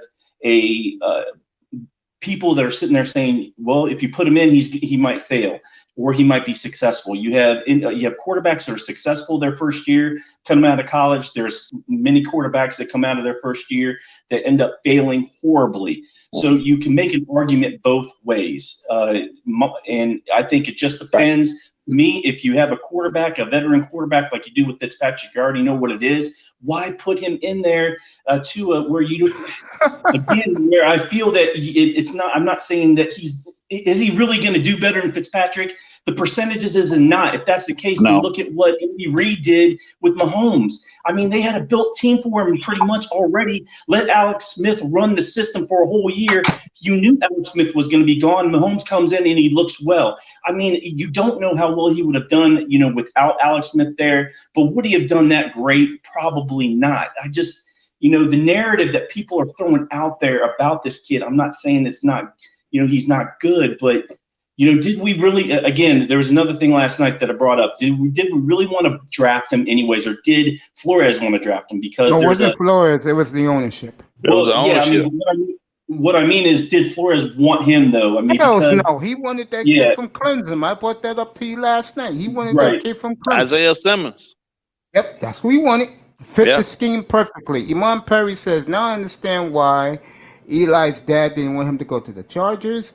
Same with Brady and Rodgers, what you guys are talking about in the panel. And Ty Church said that, what's that? Yep, that's why he did in college. Yeah, that's what he did in college. Let me say this, and I'm going to give it back to big time in Des James in ball game, okay? Yeah. Should have the Dolphins, knowing that they was going to take Tua by ownership, take 2 wide receivers to go along with them like the Broncos did with Drew Lock. Big time, pick that up.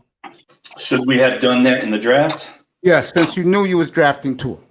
I was hoping that we were going to pick up Claypool, so I would say yes. And the reason why is that it would definitely help him have 2 rookies with you that you can learn together and have that. It's kind of cheesy, but that brotherhood. I mean, that's why you look at I brought up the Cincinnati Bengals because I live in the Natty. The reason why is you had Marvin Lewis that comes in that was a defensive coordinator. But if you look at it's kind of funny. You look at they were an offensive team without defense, and he was a defensive guru back in Baltimore. So it was always questioned why that was. And you bring in Palmer and you bring in Chad Johnson. Yeah, of course you want to do that. Especially Hushmanzada. Yes, you want to do that. I agree. I think you do need to bring some wideouts for him to come together. As James, I'll just say this, and I'll pass it off to Mr. Ball Game. I don't rely on. Why are we relying on a draft to save an organization? Because it makes you better. Your lifeline of any sports team is your draft, especially football. It's your draft. That's why players get replaced. I mean, look at the perfect example is Green Bay. He hasn't stepped on the field yet, but as soon Des, leave your mic on, bro. I'm talking to you. As soon as Aaron Rodgers, they think he's done. By that time, Jordan Love, who I wanted the Dolphins to take badly, if you read my quotes in the chat room back then, Jordan Love, 2 years from now, is ready to step up and continue tradition. Favre, Rodgers, Love. And I will kill the Green Bay fan again because he was effing with me the other day. 50 years of quarterback greatness. I do not want to hear from the goddamn Packer fan. Okay? That said, to answer your question, James, every franchise, you build your team through the draft. It's not baseball or the old days in the 90s when San Francisco bought everybody. Those days are long over. If you draft well, you're in contention. Unless you're the Browns. If you don't draft well, then you are the Browns. Okay, go ahead, Borgie. Answer that. Yeah, I agree on both points. I think there has to be a really good balance between drafting well and also picking the right free agents. I think that, like, when you take a look at who we have in our wide receiver core, for example, right? Mm-hmm. And the amount of money we probably could have reshuffled around and done some things to make the offense a little, because they knew who they were bringing in, and they didn't bring in a lot of big name guys. I mean, now I don't consider them big names because none of them are in the top 5 to 10 range of their positions. So the guys that we brought in are serviceable guys that didn't hurt our salary cap as much. Why couldn't we have gone out and make a play to go get Hopkins if Texans were getting rid of him? Let me ask you a question, Ball Game, since you were on the panel all the time. So what you're saying, all these guys, but they brought in, this roster's not full of 7 and 8s? I never considered them to be any of those things, truthfully. I mean, if anybody can go back and look, I'm not impressed with a Cowboy Noah because I know how big a Hightower is for that team. I wasn't impressed with an Ogba because I know that Chris Jones and Chris Jones was there. You feel me? Yeah, but I think, and I'm gonna give it right back to you. Then, big time go after this. I believe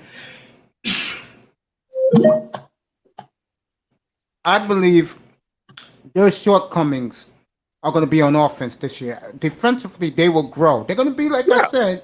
They're going to be like Buffalo was last year defensively. Right. But offensively, they're going to have effing major problems. You just look around and see.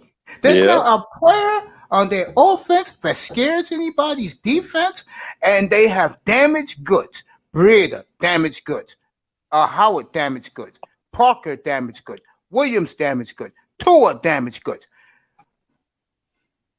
This is the truth, bro. We're walking wounded. The offense is going to be walking wounded this year. Facts. And we don't know how long Parker going to be out. So now we got to face Buffalo on Sunday with a banged up Williams and company, who I don't believe Williams. There's no way Williams is 100%. I saw them against the Jets up here in New York City on Sunday. My God, me and Big Time were talking about it last night. They look Big good, Time, don't they? you're next. Buffalo, scary man. You could look at them and tell. Remember the phrase back in our day? That kid's on a mission. Yep.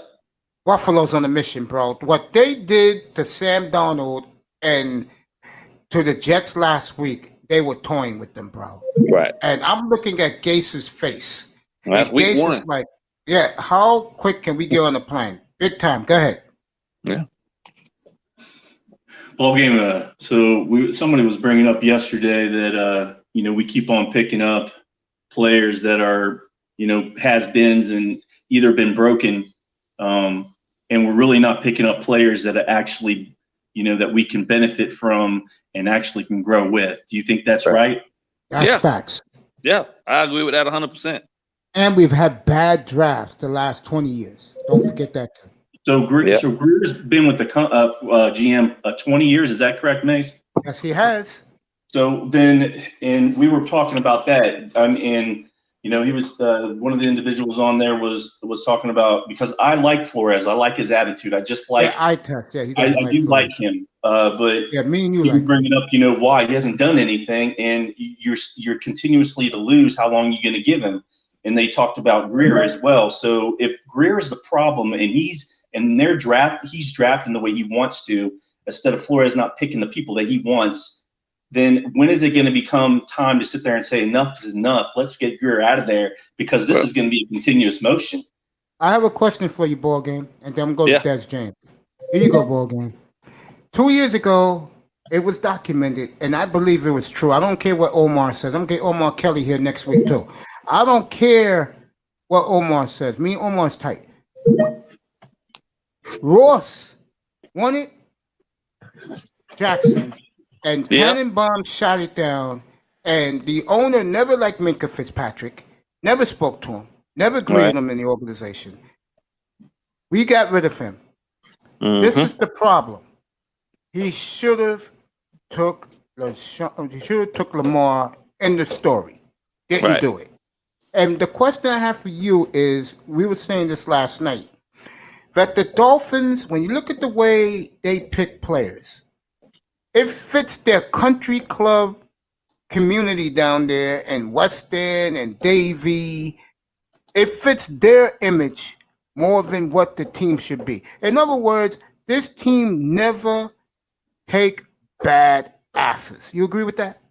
Yeah, I think the Dolphins consistently, and I think a lot of that contributed to the fact that we had so much success at the most crucial position of a quarterback for so long with Marino, that they have fixated in the history of this, in their minds. The history has fixated so much on trying to have the perfect player to come back in and reignite the Fan base, the franchise. community?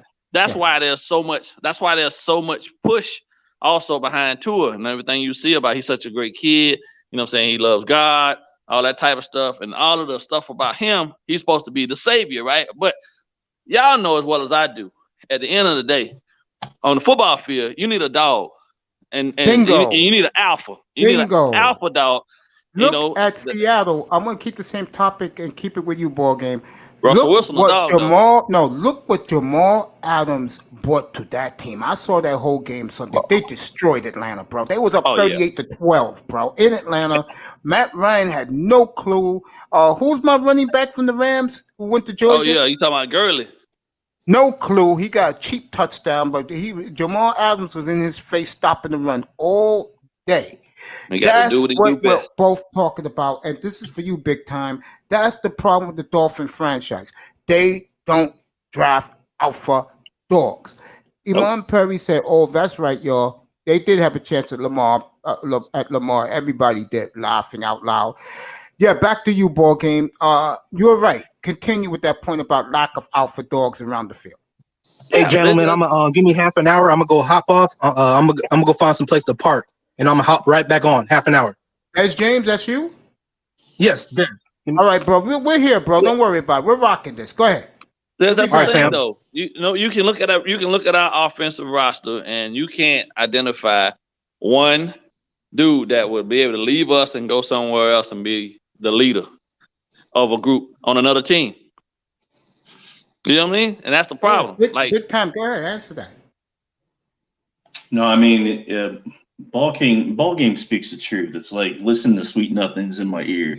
I mean, honestly, man. I mean, how he says it and what he says, and he brings the truth to it. And at times, the narrative that if you're watching another YouTuber, it's just not there. They always looking for hope, or they're looking for more people to come in. They're looking for numbers, and they start acting up and acting crazy. It's like, you know, am I watching a show just for the fun of it, or am I really learning something? And when I come into these rooms, I want to learn and listen, and then hopefully I can put a little bit of voice in there as well. But I want to learn. I want to listen. There's certain things I learned last night about how people are looking at the team, and yeah, unfortunately, you know, I just wonder, you know, everybody, if they don't give Tua enough time, depending on when we either start him, you know, I asked, how long do you give Tua? Do you give? That was my next question. The ball game. Continue, big time. I'm gonna ask at the ball game in a minute. Do you give him a year? You know, once he starts, you know, he's going to start this year. I would assume he will. I expected he's going to. And when you start him, how long do you give him? Most people, if they talk about it, we got to draft a quarterback next year, and it's like, man, you know, this is the problem with these quarterback killing teams. They don't give them an opportunity. Well, let me ask you a question again. Same topic. I'm asking you, big time. Who's a better player, Kyler Murray. I mean, excuse me, Kyler Murray. Taylor Lawrence or Tua, and who's healthier? Are we talking about Fitzpatrick and Tua? No, Taylor Trevor Lawrence. Yeah, Oh, Tyler Lawrence. Next year's draft. Who's healthier and who's better, Lawrence or Tua? I've seen film on both of them. Don't get me wrong, and I like Tua. I've seen, I like his persona, and Trevor Lawrence. Don't get me wrong, he's different quarterback in a sense of like. He has that I don't know, a little bit of that Brady where you sit there and you have no problem going down there, showing that emotion and showing that because you need to show that emotion and you need to get in your player's face to tell them what the hell is doing wrong. And the greats did that. I don't care who you were, from Montana to Marino to Ben. It doesn't matter. These guys are not scared to get in. This guy 6'7", 300 pounds of total muscle or whatever, saying you're not doing your freaking job, dude. Do what you need to do, and we're gonna get it done. Ball game. I'm gonna go to you right now. Same topic. Same question. But I'm gonna twist it a little bit. Okay. Who would the fan base, who the Dolphins cater to, want more? A healthy Tyler Lawrence, who has already showed that he got all the skills, or a broken down Tua? Who do you think they really would want if they had no one pick? Well, I'm gonna be honest with you. I think the fan base has been so desperate and so ready for a change, a breath of fresh air at the position that they accept either one, and this is why we got Tua, right? Everybody went off of possible whatever he can be in the long term, and you look past the injury. But I personally believe that the guy that would fit this organization would be the guy that's actually had the most success at it and been doing it the longest. And Trevor Lawrence beat Tua. That's right. And been healthy every game. And been healthy every year. So, not to knock Tua, but obviously he's a Dolphin now. I'm going to support him like I would support any of our players. But I am probably I'm probably the least critical of him in terms of what my expectations of him are, only because I know how hard that transition is to go from college to pro. So I would sit him, and I wouldn't worry about whatever the fans say. I wouldn't care. Obviously, ain't nobody really feeling that. We ain't filling the stadium anyway. So sitting and learning, like they did for Mahomes, is the best thing that could possibly happen to him, because people still got to remember, we are rebuilding. I mean, we have 2 firsts and 2 seconds next year that are depending off. One set is dependent off of what the Texans do, but the other ones, they belong to us. And if we're going to get these weapons that we're talking about, we can't be winning 10 and 12 games, 10 and 11 games. You feel what I'm saying? We got to be strategic to be able to get these pieces. And let me say this to you, too. And I said this last night. We had a Texan guy up here last night, good buddy of mine, big Texan fan. And I asked him, would you take both number 1s and number 2s back from Miami and Tua for Deshaun Watson? He said no.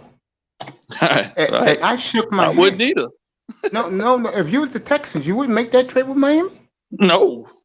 You wouldn't take 2 1s? No, because it's a chance. I know what I'm going to get with Deshaun Watson now at this point. I know what he is in terms of his ceiling and what his potential can be in the NFL, because I've seen him go out and win games by himself with no talent around him, and with Hopkins hurt and Fuller hurt, and he still won games for them. So I know what I'm getting with that kid.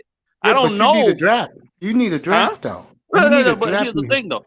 Here's the thing, right? If I take if we give, okay, I ain't giving away all them picks. I am, because I know we're gonna win right away with Deshaun. Tell you that. Well, right now. That's different then. Okay, so there we go. But do we have what Deshaun needs to be successful? We'll buy it. We got. I give 2 firsts and maybe 1 of the seconds. Because Dougie Durong said we'll probably have about $100 million again in cap space next spring. That's true. So I can buy some weapons. Yeah, that's right. But that's the question. That's the biggest question I have for the Dolphins right now. Will they write the check for some premier offensive firepower? I agree. I'm now got another question for you, and you and Big Time can answer this together. I'm just going to sit back. Ball game. What week would you put Tua in? Let's say they get destroyed this week with Fitzpatrick in there. What week would you put Tua in? Tua wouldn't see the field if it was up to me. Okay, there you go. You heard that, big time. Yeah, I heard him. All right, let me ask this, ball game. Yep. Do you like being up here where I let you talk and I don't interrupt you? Sir, yes, sir, indeed.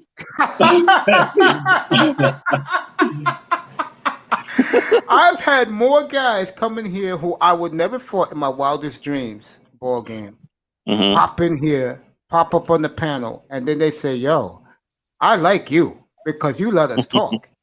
That's the focus of my sports show, my man. It's like being at a bar. I let you guys express your opinions. And then our comments. We're talking Dolphins now, and I never get up on TD's room. Okay, I never get up there, so I let you guys come in here, and you guys can talk all you want. Big time, right? Big time. Right back to you, and ball game will answer it. I'll just sit back. Are you surprised the running back from Oakland is now starting? So real quick, let me go back to Tua.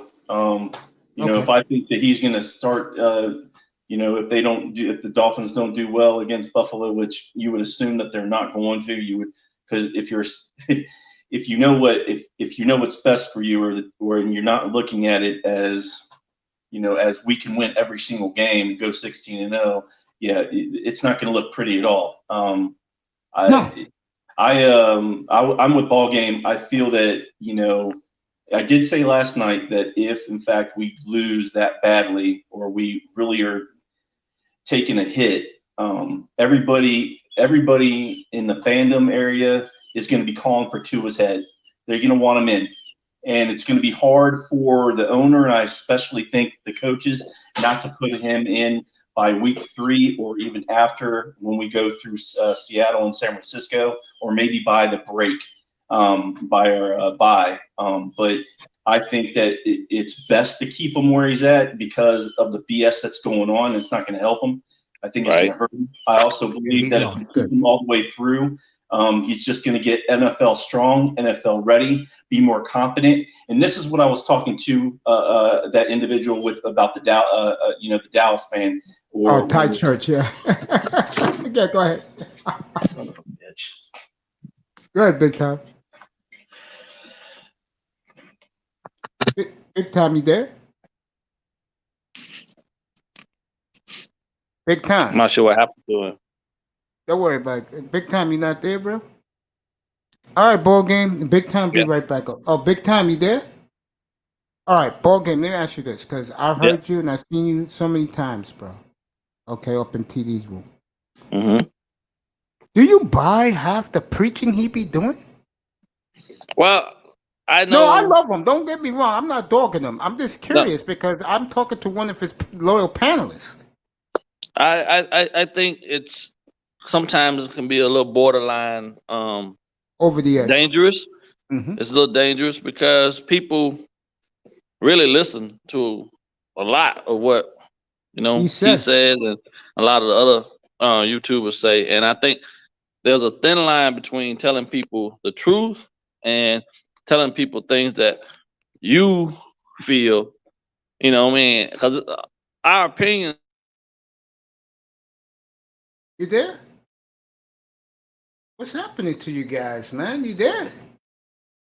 Pop up, bro. Let me hear you. I don't hear you.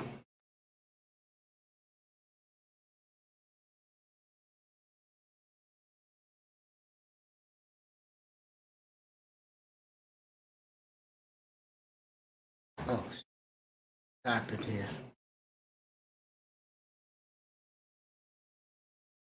Ball game, you still there? Ball game. You still there, bro?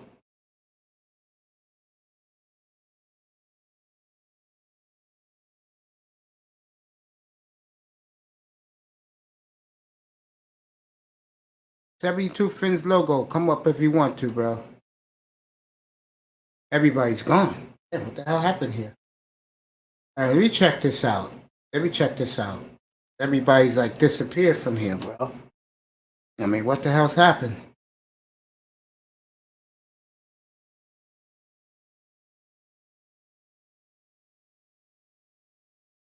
Vince Logo, you want to pop up the link is in the room. Pop up for a couple of minutes. Let me see what's going on here. 72 Vince Logo, if you can hear me, put a one in the chat room. Put a one in the chat room.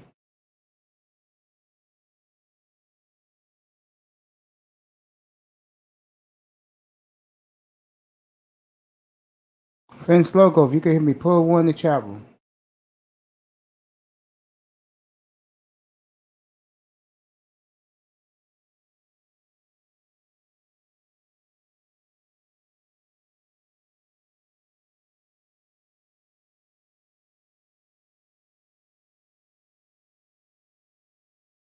Vince Logo, you hear me?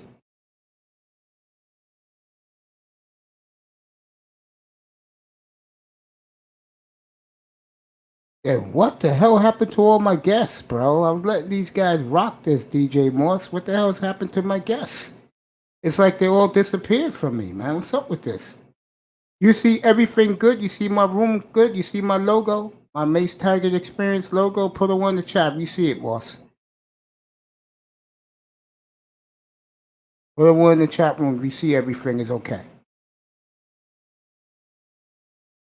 What you laughing about, bro? Where's my guest at? They were all here.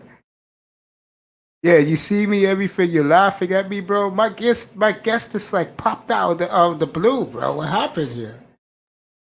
All right, ball game's back. Okay, I got my brother back. I don't know what happened to my other guest. Yo, what happened? I don't know, man. 1 minute I was talking, and the next minute I was gone out of there. It's crazy. Yeah, man. Let's get back. Thank you for coming back. First of all, it's an honor to be with you. Yeah. And I'm glad that you popped up today. I really mean that sincerely. I'm glad you feel comfortable in this room. Indeed. And your mother was funny the other day. I laughed about it. I'm as old as you. I cracked up because that's how our mothers are. My mother popped in the other night. I put it on mute.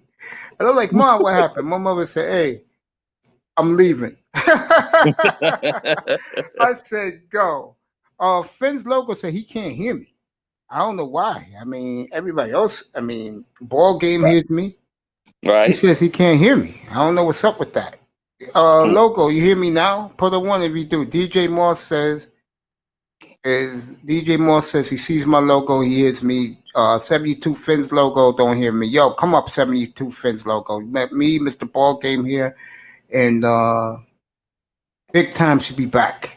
You know, he likes rocking in here, bro. My time's limited though, brother. I got a counseling session I'm gonna have to do with these youngsters here in about let's see, they coming to me here in roughly about 4 minutes. So okay, so I'll wrap it up with you with this and come back at 6. We'll definitely pick this back up. Oh yeah, for sure.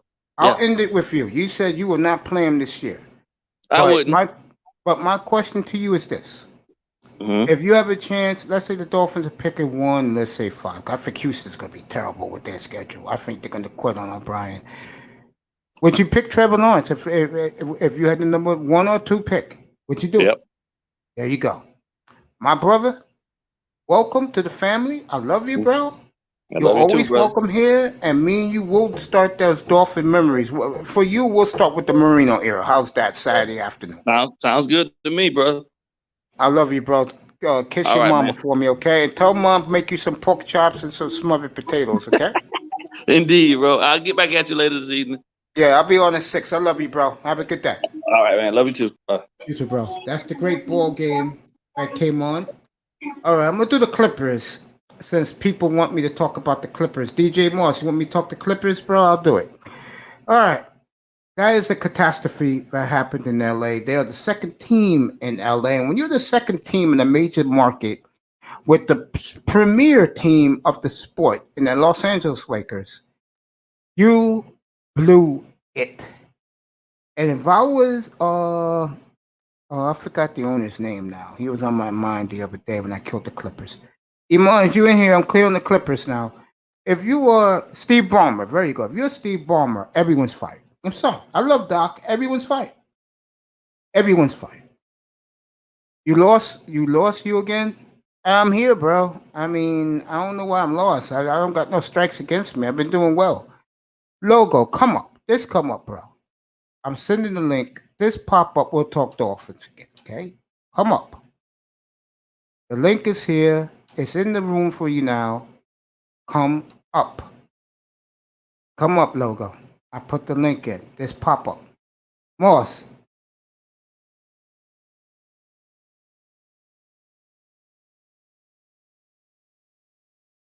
There you go.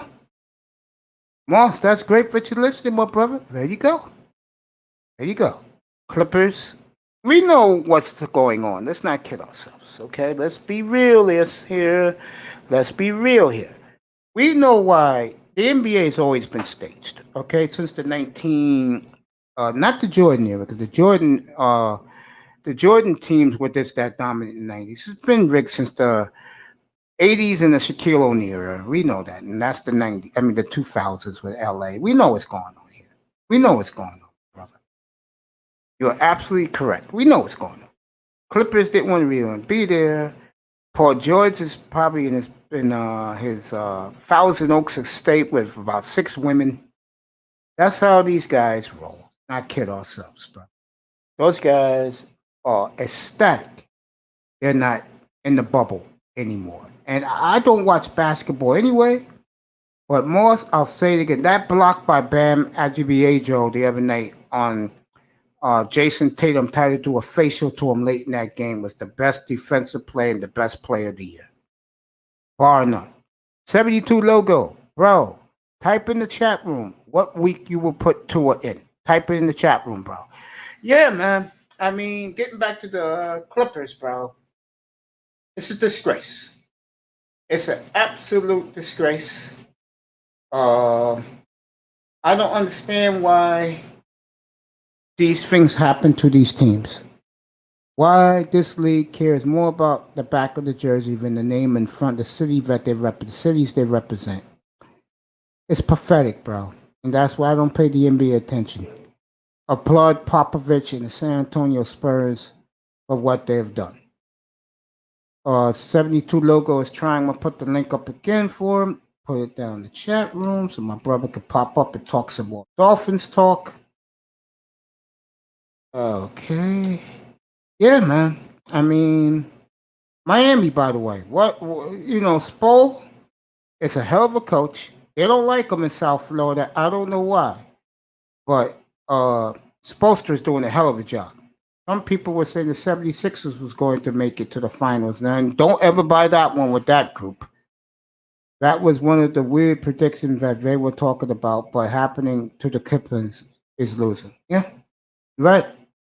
I would never put my money on Philly. I would never put my money on Philly. Clippers, yes, I lost a lot of money on the Clips. Yes, I did. I mean, I got them at 45-1 before both George and Kawhi got there, so I would have won a lot of money, bro. If they would have pulled it off this year. They didn't. I only lost $2,000. I'm not worried about it. And I got my money in football on the Seahawks. I got them at 20-1. I'm looking at a cool 40K if they win the Super Bowl.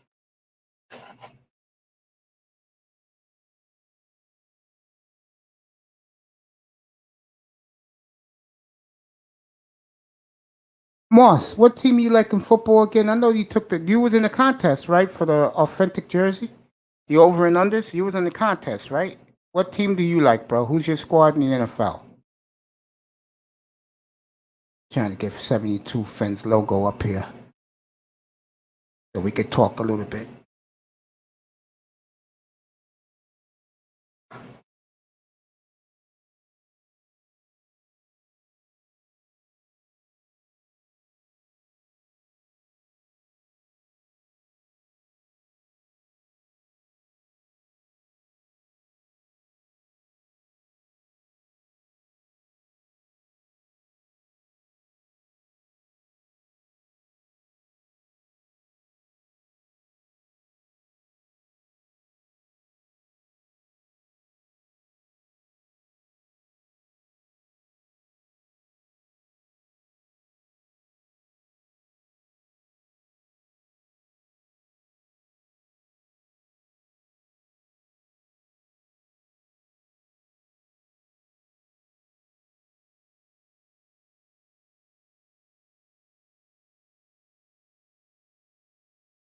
I'm quiet for a second because I may have a major guest coming up. And I'm going to pop up a 72 logo right now. I got TD right now live on Instagram. He wants to know, can he come up? Right. He wants to know if he could come up at 2:30. I'm saying definitely. Hello. 72, what's up, bro? Welcome. Big time is back up. And let me tell him what I just told you. Welcome, 72. How you doing, my friend? Okay. Welcome. Welcome. How are you doing, my buddy? Good. You hear me? I hear you crystal clear, bro. Big time. Yes, sir. Sorry about that. Phone Don't worry died. about it. I may have TD up here at 2:30. Yeah. I'm communicating with him right now on Instagram. He's on Instagram doing a live show. Do you hear me? I hear you crystal clear, 72. Go ahead, talk about Dolphins with Big Time while I'm communicating with TD. Go ahead, talk. 72, the platform's yours. Go ahead. Well, how about those teams? I hear you. How about those teams? You faded out, bro. You might have to fix your mic. Yeah, I hear you now. Go ahead. How about them Heat? Yeah, the Heat showed some guts the other night, bro. Let me tell you, a team that, lack of experience. For a team that has lack of experience, they're balling, aren't they? Hello. I'm right here. I'm hearing you. I'm letting you talk. That's what we do here, bro. We let you talk. My bike. Okay. Yeah, I'm gonna finalize getting TD up here at 2:30. That's gonna be fascinating. Oh, he's coming in? I'm trying to fix it up right now. Yes, sir. Well, that's cool. So, what you guys been talking about? We was talking about the Dolphins for the last hour and a half with me. Big Time and Ball Game was in here. He had to go. Well, I'm going to ask you a question, Mace. Do you think Tua's going to be a bust? Straight up. Yes. Yes. Me too. And when I mentioned that on TD stream, they come down on me like you don't believe. I know. I know. Think about it. If he was the 5th pick of the NFL draft and he's not starting it, something's wrong. Yeah, I agree. I just sent TD back on his Instagram that he could come up at 2:30. So most likely he's going to be here at 2:30. Yeah, I agree with you. 72, I agree with you, my brother. Yeah. I mean, and also a couple of things that the other day you had this guy there. I don't know who he was, but he was bashing the Dolphins bad. He's a 49er fan. Mm-hmm. I mean, he was going off on them, and I think that was a little bit unfair. You know what I mean? Well, he was going off in here. We have a very young team. We got to give him some time to gel, some time to get together, and work as a group. You know what I mean? But a lot of things I agree with him. But a lot of things I didn't agree. You know what I mean? Yeah. And that's okay because that's what it's all about. It's about disagreeing to disagree to agree, right? In here, and always know this. In here, I let you guys talk what you talk. I ain't having guys yelling and screaming, talking over each other. In this room, I'm giving you the floor. Continue. So, like I said, that New England game, you know what I mean? It was, they were there. It was competitive for the most part. We do have a young team. We need more draft picks. There's no question about it. We need to work on the defensive line. We are too weak up front. We get pushed around too easy. And that's something that we work on. The only guy I could take out of that defensive line is Wilkins. That's the guy you have to build around. You know what I mean? Yeah, I agree with that. And, of course, you need draft linebackers. I mean, Van Noy, I don't know. It's the first time I see him in a Dolphin uniform. I know he played for New England. I never used to follow New England at all on the Dolphins game. and all the time we play against us, he did good. So it's just a matter of them playing together, I believe, Yeah, and give him some time. I mean, yeah, it can miracles tonight. It works that way. yeah, yeah, The yeah, great yeah, yeah, teams they yeah, take a while. They play together for at least 2 or 3 years, playing together. yeah. You know what I mean? I look at it as this. Um, Everything you just said, I totally agree with you. I only have one problem. If you yeah, knew that your damn owner was going to draft this quarterback at 5, okay, you should have got him some weapons to throw to instead of true. offensive linemen who we never heard of and could all end up like stiffs. You agree with that? Yeah, I believe it. I agree. And that's definitely was a wrong thing. And guess what? That's gonna come and blow up in the face Yeah, I agree. because you don't owner to draft a quarterback. He doesn't know anything about football. He's a businessman. He knows about Mm-hmm. building, you know, structures and stuff in New York. But as far as drafting, he doesn't know anything. And he was there. He wanted a quarterback. He got it. But guess what? That quarterback. I'm sorry, man. I love Tua. I think he's a great kid. Don't get me wrong, great person. But when Marino came in as his rookie year in camp, they were going, "Oh, wow, oh, look at that! That guy's got the it factor right away as a rookie." Yeah, But Tua, I don't hear none of that stuff. I don't hear that. Wow, look at that! Woo, eyes or nothing. exactly. Even with Mahomes came in as a rookie, they were saying, "Wow, look, this kid's gonna be good, man. This kid's got that it factor. You know what I mean? He's gonna be a good one." But with Tua, we haven't heard anything from the reporters. Anybody going, going crazy over him, falling in love with him. I don't hear anything, and that's a Yeah, very big concern. yeah. I'm telling TD So again. I'm live right my now. prediction, Yeah, my go ahead. Keep prediction talking. will be this year, and if we fall back to the top five pick and Trevor Lawrence is there, I'm going to trade up and go get him. Period. Bingo. Ball game agreed with you, by the way. Yeah, yeah. I Yeah, couldn't he hear you. agreed Something with went you. on with your link. It was kicking out in and out. You know what I mean? So I couldn't hear you very well. I couldn't hear the ball game at all. It But yeah, was? so I've been a Dolphins fan since 1970. I'm 54 years old. I mean, I'm 55 years old. My dad used to go to the games and stuff like that, and I just went to him with him when I was a little kid, but I don't remember a lot of it. But I've been a We're- fan since I was a little boy, man. Yeah, yeah. We're the same age. Me, you, ball game. We're about the same age, all of us. Yeah. Vic Colster. Yeah. Yeah, I saw the whole dynasty. I was That's blessed cool. because here in New York, yeah, ball game says he's looking for my channel. Here you go. Ace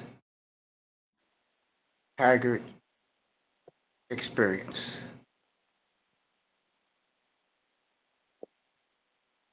From this Texan ball game, he's coming. So I got ball game here. I mean, excuse me, not ball game. I got big dog here, which is TD. I got him here coming. So That's so he's coming up. but He's gonna be here in about half an so hour, 45 minutes. All right, continue. so what do you think about the Heat series with Boston? I'll say it again, and you probably missed it in the NBA what Bam did to Jason Tatum. And I said before, Spoelstra is a hell of a coach. Brad Stevens gonna have his work cut out in this series, coaching wise, because Spoelstra is a Yeah, hell of a coach. he is.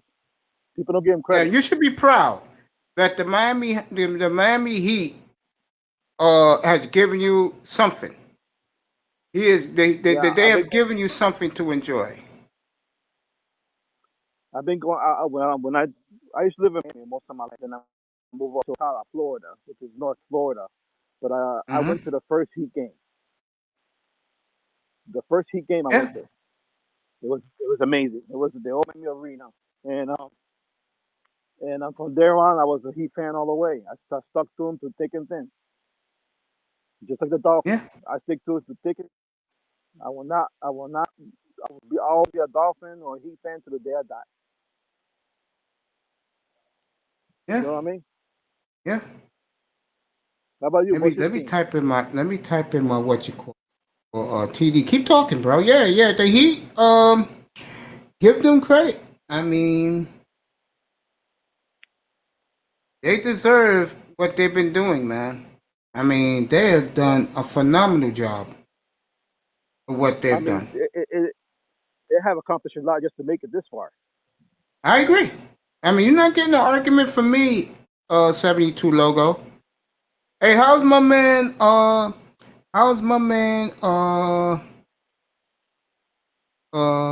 Big O been doing? Cool. Yeah, because I haven't been in that site in a while. 'Cause I've been building my own, coming up with ideas. Who you talking You about? know, Sorry. no, I've been building this my own network. Site. So no one's seen me in a while. Yeah. Well, that's good. I'm glad that you coming around doing your own thing. And in here, You you're say always welcome, bro. And I don't ever talk over you. You family. right, right. I mean, Well, it takes a lot, I proud of just you, son. asked Ball Game. I just asked Ball Game how you like it in here. He said he loves it, and he said that no one's talking over each other. I just sent him the link. He should be coming. I just sent the big dog the link. He'll get it in his Yeah. room and he'll press it and he'll pop up. Yeah. And here you speak your mind. Go ahead. Continue about the Heat. Go ahead. So about well, like I said, the Heat next year, they're gonna be a team that people the other free agents will be attracted to. And if they could lay another big fish, you know what I mean? I think Yeah. they're gonna go all the way next year for sure. Yeah. Are they gonna go all the way there? I don't really have my expectations that high because you got LA you gotta deal with, and that team, LA team, man, they're built, man. They're a good team. And I don't think Miami's there yet. You know what I'm trying to say? Yeah. And this series, I don't know who's gonna win. It could go either way with anybody. You know what I mean? The Yeah. And for Celtics could bit win and it, or for and when TD comes in, I will cam up for him. Go ahead. Continue. and so that's why I say, that the Heat next year they could pick up another free agent, which they're gonna have money under the cap to sign somebody to a max deal. They're gonna be forced to reckon with. Pat Riley don't play, man. He said that he was gonna retire when I was here. He said if I would have come back, I would have retired. But since he left the way he left, I have to prove a point. I have to bring another championship to Miami. So he's on his Pat Riley is the best thing since Shula that happened to Miami sports. true. 100% agree. 100%. I mean,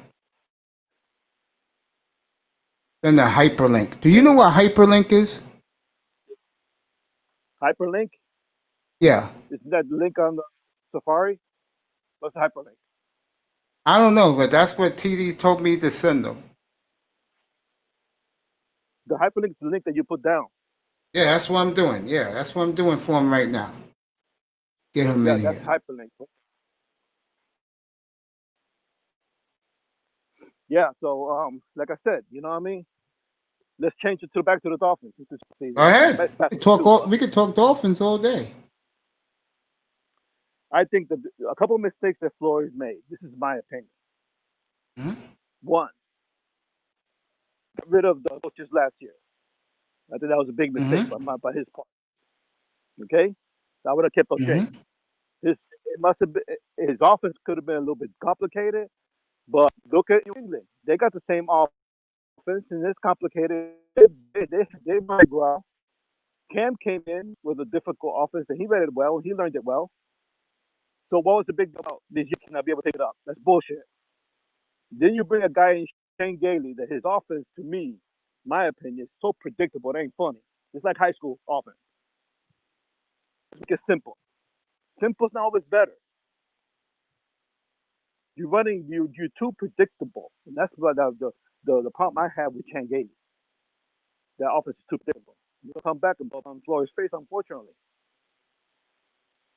Yeah. And then, right, he puts a defensive coach, a defensive backfield coach as your defensive coordinator. That's another Yeah. one. Like, I love Graham. Graham was good, man. I love Graham. Mm-hmm. He was good coach. Those things that he did, I think he's Yeah. gonna come back and blow up on his face. Unfortunately, because he's a good coach, but nobody's perfect. People make mistakes. So he made a mistake there to me. Mm-hmm. And he also kind of high school, a coach from high to run his Yeah. defensive skills. Yeah. I don't know if it's a defensive backs or something like that. Another mistake. If you want to build a winning organization, you bring in good coaches. That's true. Keep it by yourself. You need help. Yeah. But by bringing threads like Changeli, that was a big mistake. I never liked Changeli's offenses. Never. Neither did I. Belichick always dominated Changeli's offense. Always. Don't forget about that. Yeah. He knows how to defend against that type of offense. And you saw Mhm. Sunday, you know, they're too predictable, dude. Yeah. Trying to run through a wall. You can't Yeah. run through a wall if there's no hope there, man. They're constantly running. I'm like, how these people are doing? I But remember you know what I mean? when TD Reasons and somebody else did um practice draft, and they did a phenomenal job at something that the Dolphins didn't do in that draft. They made trades up and trades down, and they passed on certain players. And I was saying They to did. myself that night when they did that, I said, imagine if the Dolphins did that for real, how great their draft would be. And they didn't, unfortunately. Yep. They took some Yep. offensive linemen we never heard of. They sat on their hands and twiddled their thumbs and played it safe. Typical. This is why the Dolphins are a goddamn joke as an organization. And every time we knew they needed a running back at this spot and this spot in the draft, the other team, Detroit, and then J.K. Robbins with the Ravens, one pick ahead of us, they take the running back, knowing that we needed a back.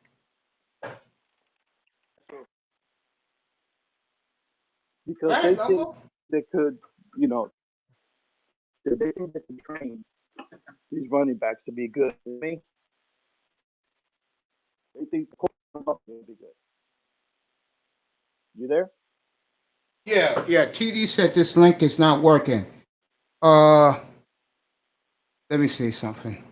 I'm trying to reach him. If he was in his own site, I could send him a link. You know what I'm saying? Right. Let me do this to him. Mm-hmm. Let me tell him this. Okay. Because he made me a moderator in his room.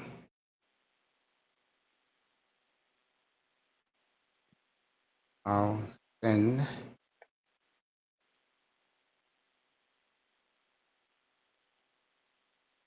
the It's like all these link. receivers too.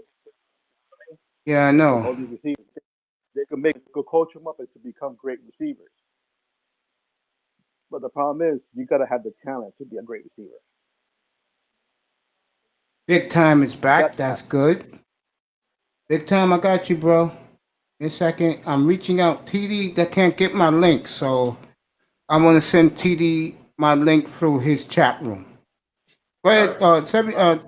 Big Time, 72 Logo was just telling me how much he think the Dolphins made a mistake in the draft, what we all talked about last night for 5 hours. Go ahead, 72. Go ahead, Big Time. Up the 72 Logo. I'm going to send TD the link. What's up, Big Time? What's up, man? What's going on? It's daily grind, man. You know how it is. I hear you. Go ahead, talk Dolphins, boys. I have a question for you, Big Time. You think Tua's gonna be a bust? Oh, everybody's calling out for his head to start already, man. I don't think it's a good idea to start him, but I think that no matter what happens, we're going to start him earlier than later. For his sake, I hope not. And I talked about hope last night. Hope is just for chumps. I mean, because I don't want to hope, man. I want to see him succeed. Let's just say that. The question is, will the team give him time if he struggles throughout the year, if they start him, after the Buffalo game? And most likely we're going to get killed in that game. So I'm not trying to be negative, but just more so being realistic that, they have a step on us for about 2 years, a step on us. So, and we can't even find our identity yet, and it's not good. So I think that if I don't think it's going to be in Flores's hands, it's going to be in Greer's hands and in the owner's hands, depending on if we go after Trevor Lawrence, if Tua struggles this year, and if he does, I feel bad for the kid, because honestly, he was already a failure before he was on the team. That's just my opinion, though. So I mean, and only reason why I say that is because in order for these kids to come out of college, I feel they have to have a strong foundation from their coaching staff that trust them and believe in them. And most of the time, I feel that that's not the case. I feel that they're, these GMs and coaches are looking for this number one kid to change their franchise around, and they're looking for the dollar signs, the green dollars to come from the heavens and the rings. And it's like, what are you doing? You're getting all, the fan base hoped up, all hopes up and stuff like that. And it's like, I feel that when it comes down to it, they probably weren't a fit for your team anyways. And if you're not going to give them the time to develop, at least 2 years to develop, just my opinion, then you are wasting that kid's time, and you just took his career and flopped it for him. And you need a coach that can give the kid confidence, Jimmy Johnson was that guy back with Dallas when Aikman was in there going, 2 years in a row. He only won like 3 games or something like that.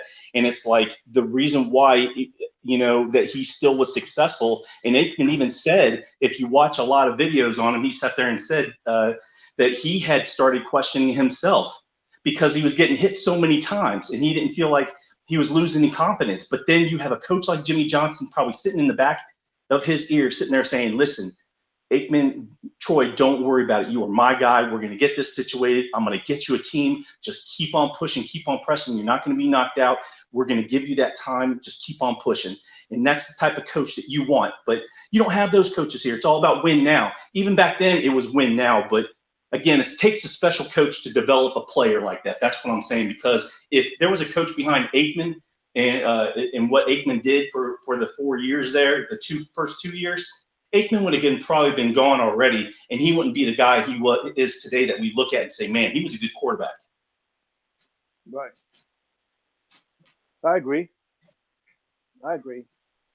But do you know when I don't know if you remember, I don't know how long it was, so when Marino was his rookie year, everybody, I remember very because I'm old. Everybody was like, wow, look at Thoreau. This guy has the it factor. He's going to be a good one. I don't hear that from the Dolphins training camp at the time when they had training camp. I didn't hear that from the reporter. I didn't hear that he has on Tua. That's a concern to me. He might have come back and it wasn't something that it was like blowing your way like Mahomes in his training camp. They were like all, tickled to death about it. You know what I mean? Yeah. It's like Bill Parcells used to say. If they're gonna bite as a pup, then they're gonna bite. Yeah. I really, it's running down that road that if Hold that point. Alexander Bowles, welcome, buddy. You want to come up? I'll send the link. Come up, bro. Go ahead, big time. Sorry to interrupt you. It's running that course though that, gosh, man, if the Dolphins, and this is thinking too far ahead, but that they are going to do that possibly if Tua ends up struggling sometime this year, and he should struggle. With what we have on this team, and we just keep on getting injured, it's not going to help him. He's going to struggle just as much as the whole team. So, they only give him this year, and then they draft Trevor Lawrence. If that happens, it's like, shame on us, honestly. Shame on us as an organization to mess with this kid, because I feel that, like I said, development is key. And I'm sorry, but there's a select few and select talented few that can come up like enigmas, like Marino, or get fortunate and lucky, that can be put on a team that is already winnable, and making it a lot easier for you to manage the game and do what you need to do. And it's like, this is not the case here. This is not the case. Be real with yourself, and let's just talk real about that. Because if you're gonna put yourself in the mirror and look at yourself and say that's not the case, you're lying to yourself, man. Okay, let me ask you a question. So what do you think about Miami's weapons? What's that? The weapons that they have right now for Tua. What do you think about those weapons? I like Parker. I like Williams. I like Malcolm Perry because of his speed and his versatility, and it shows with just like some of the other YouTubers out there that it's that Flores is drafting individuals that have that versatility, which is good. But when and then Merritt, but I feel that if you were to hold off for him for a year, or if not, you really needed to draft at least a few weapons for him, to go through the woes and be that partner for him and grow up with him. I think we needed more weapons, and we could have looked at that. But man, all around in general, there's so much we need to do for this team, anyways. To expect to get everything done and right in 1 year, when, in my opinion, and I'm not the only one that believes that we are in a true rebuild stage. And unfortunately, again, we're in a rebuild stage. And when is that going to stop? I guess that stops when some people are saying that Greer is the issue and the problem, and maybe it never changes. And then unfortunately, that's pretty sad on the organization's part. Right. Not a fact. You got a good point on that, because if you look at the draft that Greer has had under belt, I'm talking about him, not Tampa or anything like that. How many players are left over from the two previous drafts? I don't see one or two, maybe. All of them are gone, basically. That's not good. That's not a good percentage. You got to hit at least 4 or 5 players every draft on your team. Yeah. We're unfortunately, even in the past, like we're known for picking up talented players and not using them to their capabilities, or that we are using them, but then we use them for draft picks and we don't get enough out of them. And then we let them go for nothing. And then those individuals or players go to the other teams, and they're like pretty much, all stars. So that's unfortunate. Again, like you would think that, I don't know, man. It boils down to the GM. It boils down to the GM decision. See, so Greer, I think this is his last opportunity to do. I think if I was the owner, I'm replacing him next year. If I'm going to have a big draft again, I have to replace him, my opinion. Just to let you know, I'm gonna try and get TD's about to go live and break down film, so I'll have him here later this afternoon. So we can't connect. We will connect, and I'll get him here. Continue. So what do you think? Would you give Greer and more for 15 years? I don't know about that.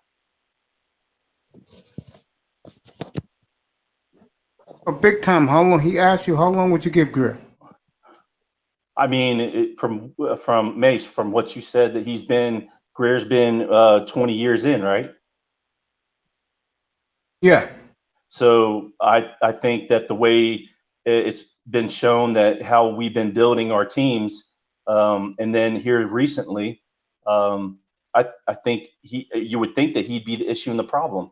There have been other issues and problems with some coaches like Saban, coming here and then he ends up just dropping out. It's like, I think that's when a lot of issues started. And you just wonder, you think like all the organization all over the NFL, you go, man, if he didn't want to go there and he dropped out, then why would I want to go there as a coach? I don't, that's another narrative, but you got to get Greer out of there then if that's the case, because he's the one who's pulling the strings. If Flores is not drafting and you figure that Tua wasn't his guy, and you would think it wasn't, and it was Greer's and the main and the owner that wanted him, then what is Flores there for then? You have a guy that I believe that could be that coach, but you're not going to give him a chance to coach. And then you look at how the coaching staff did against New England this past week, and you go, man, that's just horrible, man. Absolutely horrible. That should never have happened.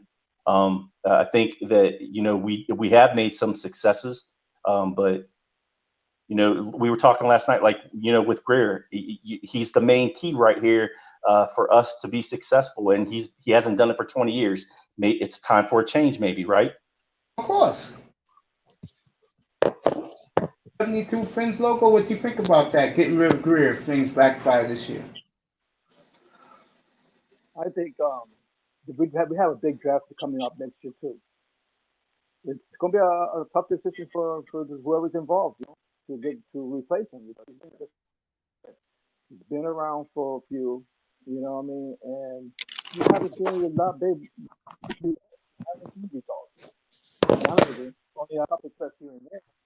As far as success, as far as making the playoffs consistent, no. We haven't done it why? Because we haven't picked personnel, not players. Yeah, Something's got to change. You know what I mean? I agree. I had Ball Game up here a little earlier, and he agreed with me that they cater too much to their country club fan base. Can't be doing that. I mean, you just can't be doing that. I'm sorry. Can't be doing that. I just think that they drafted Tua because the owner wanted a quarterback. Last year he was because he didn't get a quarterback. But he was there, he picked him up. I mean, I didn't like the pick.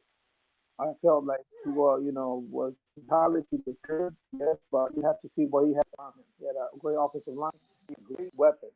They made him look good. That's my opinion. I know the ball had to be there. You got to be accurate with the ball. Like, the pros, you know what I mean? And I don't know, man. I mean, I might be wrong, it's just my opinion, but I just, injuries to somebody's body, I don't care if you're young or not. Yeah.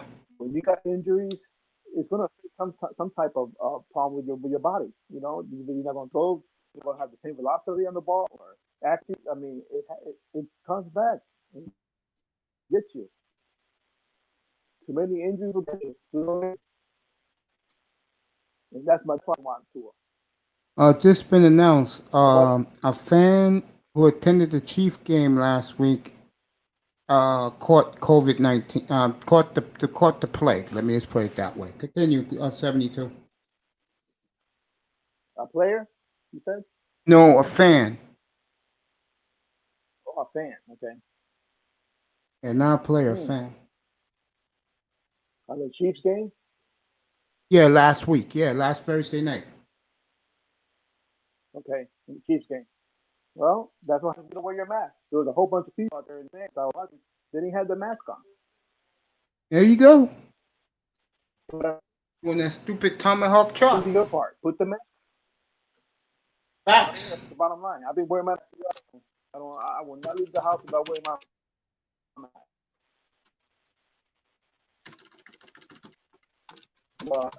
yeah, I mean, I'm not for here. I think he's a great kid, stuff like that, but you gotta have the weapons around. You gotta have a great offensive line around. Man. For him to Yeah, succeed. yeah, yeah. I agree with that. Now, one Big thing time. he did admit was that he needed to learn how to read defenses more. He Big did admit time. that. You That's sound that's like you're disillusioned about all this venom that you hear through Dolphin fans who come in here. So my question to you is this: hmm when will you get to the point, big time, when you start showing venom towards Chris Greer?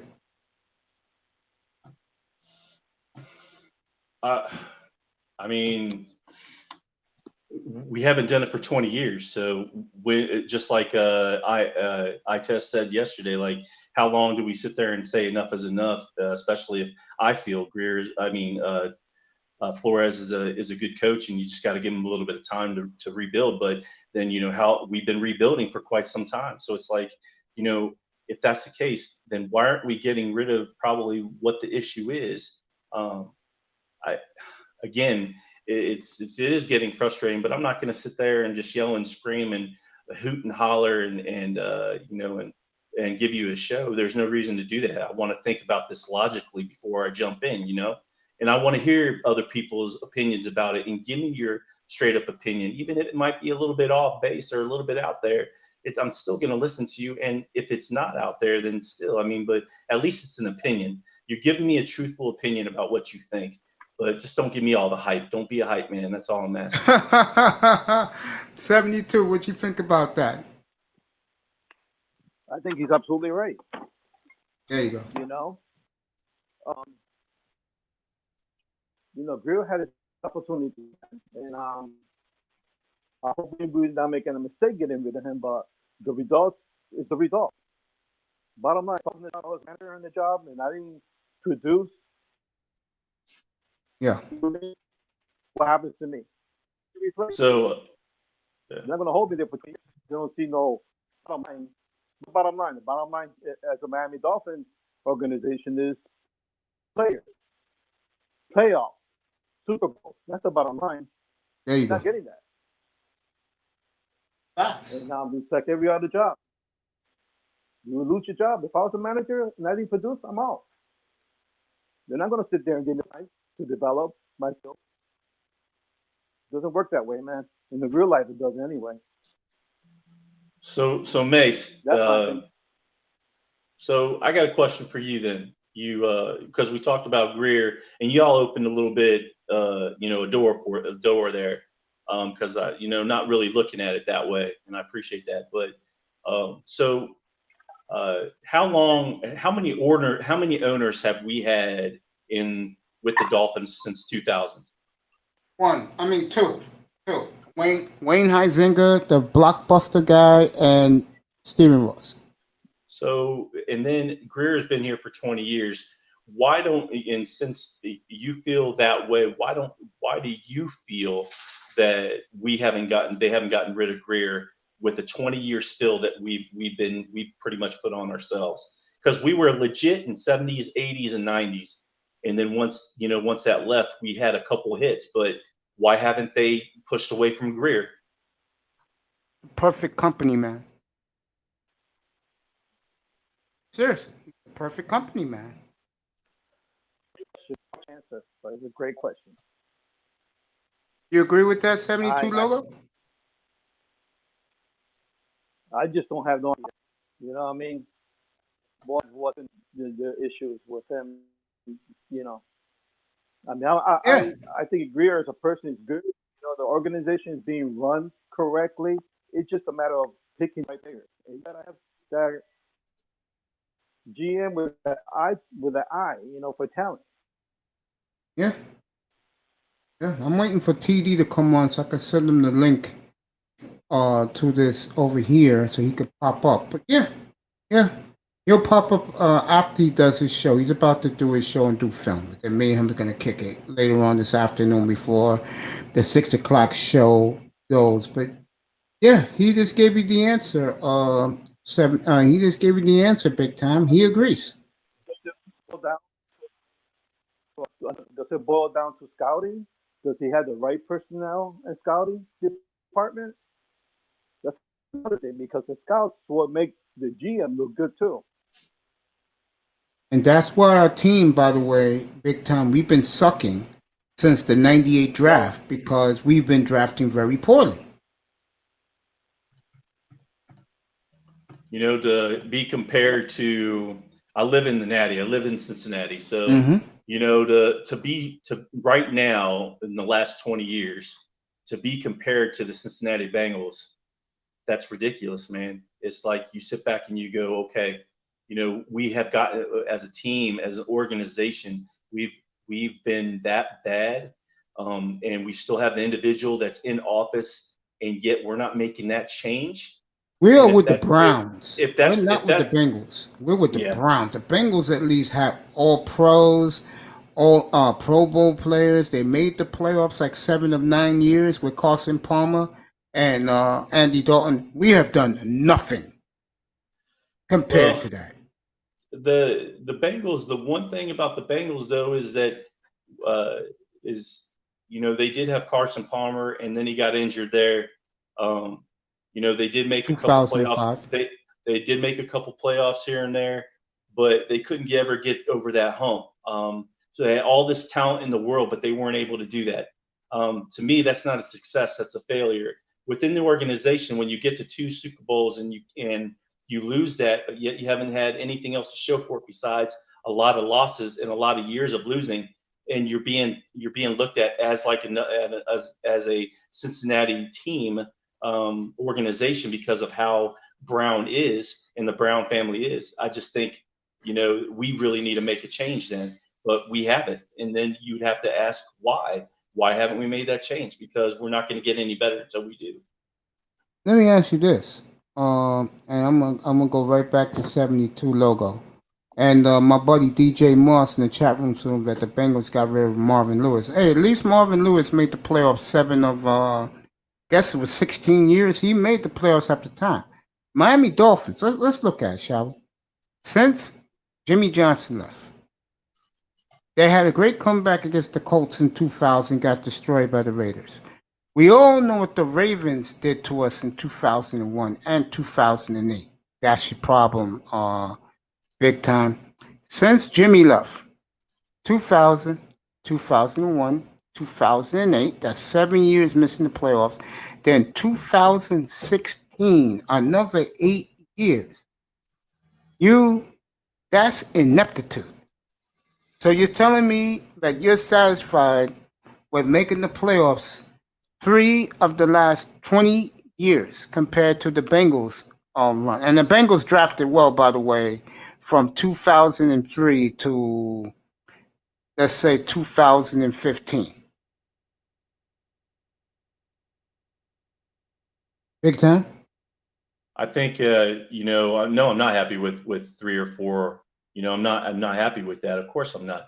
The comparison to us losing consistently and not making any progression, to me, that's, you know, and being compared to the Bengals, where you do sit there and they did have some success and they had some really good, they had many players on there, especially offensive players mostly, that they were able to get as far as they could, but they still failed. They failed to where they never won a playoff game. So what do you want? Do you want to be, you know, in a sense of saying, hey, it's okay to, you know, we had the better team. We had all this talent in the world. Like we talk about, let's say the Browns or whatever, but I think that's totally different. I think in there's a bunch of crap going on there, but you go with a whole bunch of talent on your team and you can't get over that hump, and you did it like for 2 different type of decades, and then you have Miami that you're just failing in general. You're failing in general. So I'll be honest with you, I'd rather fail than and then have a chance of succeeding than make my fan base feel like we're going to do something and show all this talent and still fail, and you know you're going to fail. That's why their fan base sucks, because they know that nothing's ever going to change. They're not going to. It seems like they always make a bad move, like i.e. just a little history. is that when the Bengals had an opportunity to drop the Jets in the first season at the last season game, end of the season, and they decided to go ahead and muck it, and then because they have home field advantage instead of fighting against their arch rival Baltimore Ravens. Well, you know what? That's a cheesy ass move. You win that game at the end of the day. You go to Baltimore, you beat the shit out of them, and you prove the reason why you are going to be the best and go to the and at least go to the show. But nope, they sit there and sit down against the Jets team, and then the Jets come to Cincinnati, and you think that you have this, this narrative that we're going to go ahead and play a whole lot better at home. What happened? They lost. It's just bad coaching right there. Bad coaching. To me, there was no reason that if you are a team that wants to win and you are a team that wants to play against the best and not play against chumps, then you're playing against the Baltimore Ravens. You're playing against the Pittsburgh Steelers in your division. If you have to play against them in the first game, so freaking what? You play them, you beat them, and you move on. And they didn't deserve that. I'm sorry. They if you're going to do that, you don't deserve it. All right. DJ Moss, my buddy, says in the chat room, the Dolphins messed up when they ran Parcells out. True. Facts. Because what Parcells was building them was a power football team that can go in any weather, who could compete and ran you out of the goddamn field.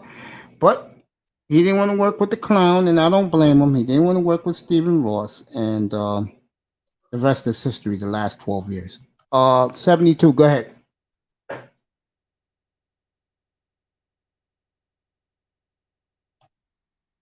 $72, put your mic back on, bro. Let's go. 72. Guys, mic off. Get back in. Let me check and see if TD launched yet. 72, get back in, bro. Go. All right, he cut his mic off. Go ahead, ball game. Keep talking, bro. Excuse me, big time. Keep talking. I just like to know, what we're going to do, because nothing's going to change until we figure out what's going on. We can draft all these players and, all the players that we want to, but, and then pick up all these players that have, pretty much all been past their prime. And, we can get all these individuals that are going to be decent players that are going to be off the bench and role players. But what about the role players? We need more than role players now. That's the thing. We're not doing that. And if we keep on drafting like we are, and this continuously happens, nothing's going to change again for another 10 years. It just doesn't. It makes it just. It's unfortunate. I understand. It is unfortunate. Ben's logo. We was calling for you, bro. Go ahead. Ben's logo. What's up, bro? You probably want the TD. Yeah, TD's on right now. Go ahead, ball game. Big time. Keep talking. So, Mace, you said that you're into golf. Who's your player, man? Brooks Koepka. Oh, yeah, Koepka's good. I like him too. That's my man, bro. I would think that he'd be a little bit more successful, but he does. He can turn it on when he needs to. He only cares about the majors. Yeah, true that. I agree with that. I remember when a certain golfer said that 20 years ago, everybody bowed down to him.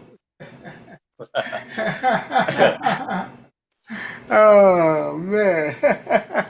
Let me get the golf back up while we wait for 72 Fins. I think he's in TD's room. That's why I think TD is showing film now. He's live right now. I'm sending him the link so he can come up here afterwards, bro. I will go here as long as we can, bro. If you think that's cool, that's up to you. Me and you could rock this for a while. We can go around the league if you want. We can go to NBA if you want. But I'm definitely getting TD's ass up here today, and he's obliged to do it. It doesn't matter. I'm just working while we're talking, so no big deal. Well, let me ask you this: you be in the room tonight? Yeah, I'll be there. I'll be listening in for sure. I'll start at 6:00. Let me mute TD. TD is not in the mood right now, and even Ball Game said it. You wasn't here. Even Ball Game said it earlier. He said he's never seen him so flabbergasted. So, and like I said, the reality is coming for them, bro. And I love him. He's a good guy. TD's a class act. But like I think the guy who was you said it and ball game said it. You can't be having your flunkies always the ones that you have on the panel. You agree with that, Big Time? I mean, yeah. I mean, I know that they have their select few, and a lot of them have valid points. Don't get me wrong, and it's good to listen to some differences of opinion. But it would be nice to get a variety in there sometimes, because you'll hear something different. If the case is the reason why you don't do that is because of the variety and you want to keep it just within the ball, then you're not teaching your fan base anything.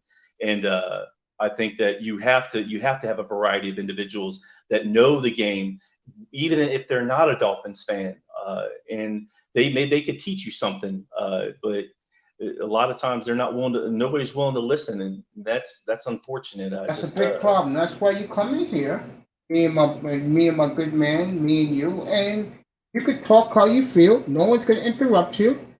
And if they disagree with you, be a man and tell the person why. He's up here. I'm just watching stuff. Yeah. I mean, I'm just watching what's going on in the room. Other than that, bro, I'll let you speak your mind. Hey, continue, bro. I don't know. A lot of these channels don't allow you on the panel unless you're paying the upright of their Patreon level. So that kind of already cancels you out if you're not a Patreon member, or if you're too low of a Patreon member. And I get what you're trying to do. You're trying to bring people in, and when you see other people coming in, you want to be a part of that panel, and it makes them want to be a part of that panel, so they're going to spend that cash. I get that.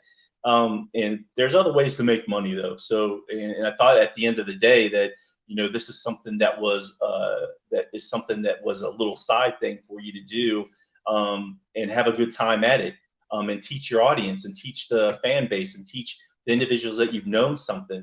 But if you're just doing it just to get money and put these people, only a select few up there, then you're not doing your fan base any justice. That's just my opinion. I totally agree. I mean, I just started, but in my case, I started last Monday. But in my case, if you like me, support. You want to hear good sports talk and a panel that know what the hell they're talking about? Come on up. If you don't come. Period. Yeah. I ain't begging for nobody. Let me see who's in here now. Mr. Miami 305, welcome, my brother. You want to come up? Here you go. Mr. Miami 305. Come on up. 72 Fins logo said he'll be back tonight. Yeah, 6 o'clock tonight. We'll do this. We'll have Dolphin guys up here, and we'll talk Dolphins. And what up, brother? Mace, how you doing today? How you feeling today? I'm blessed. Much love and respect. Same here, my brother. Same here. If you want to come up, I'll send you the link.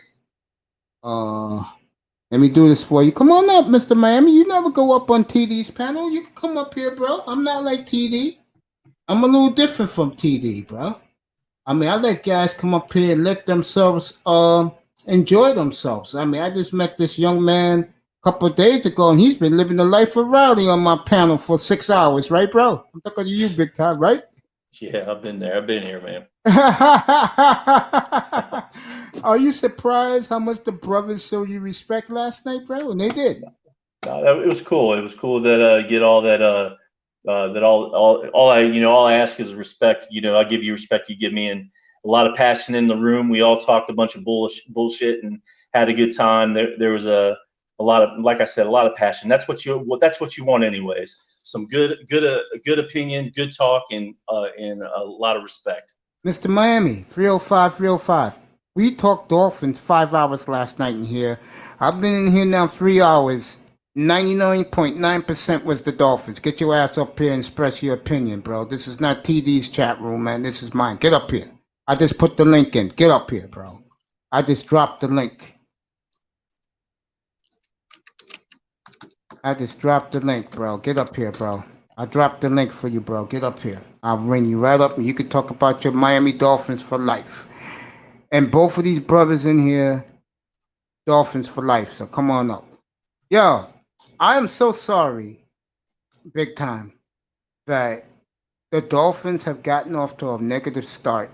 But I tried to warn TD, bro, you're not that good and show respect to guys you should show respect to.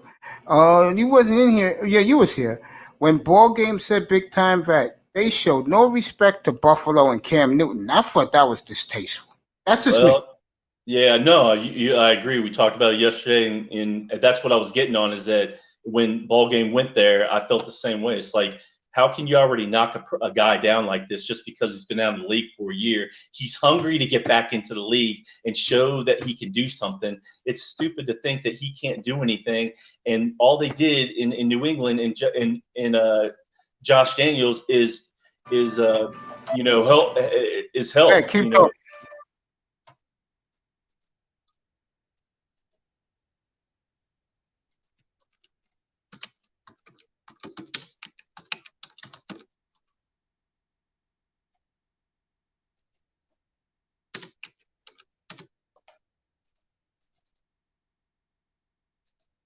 Yeah, go ahead, big time. No, I mean, I was just saying that they just, it's writing off somebody like that is just stupid. And just, I mean, it's ridiculous.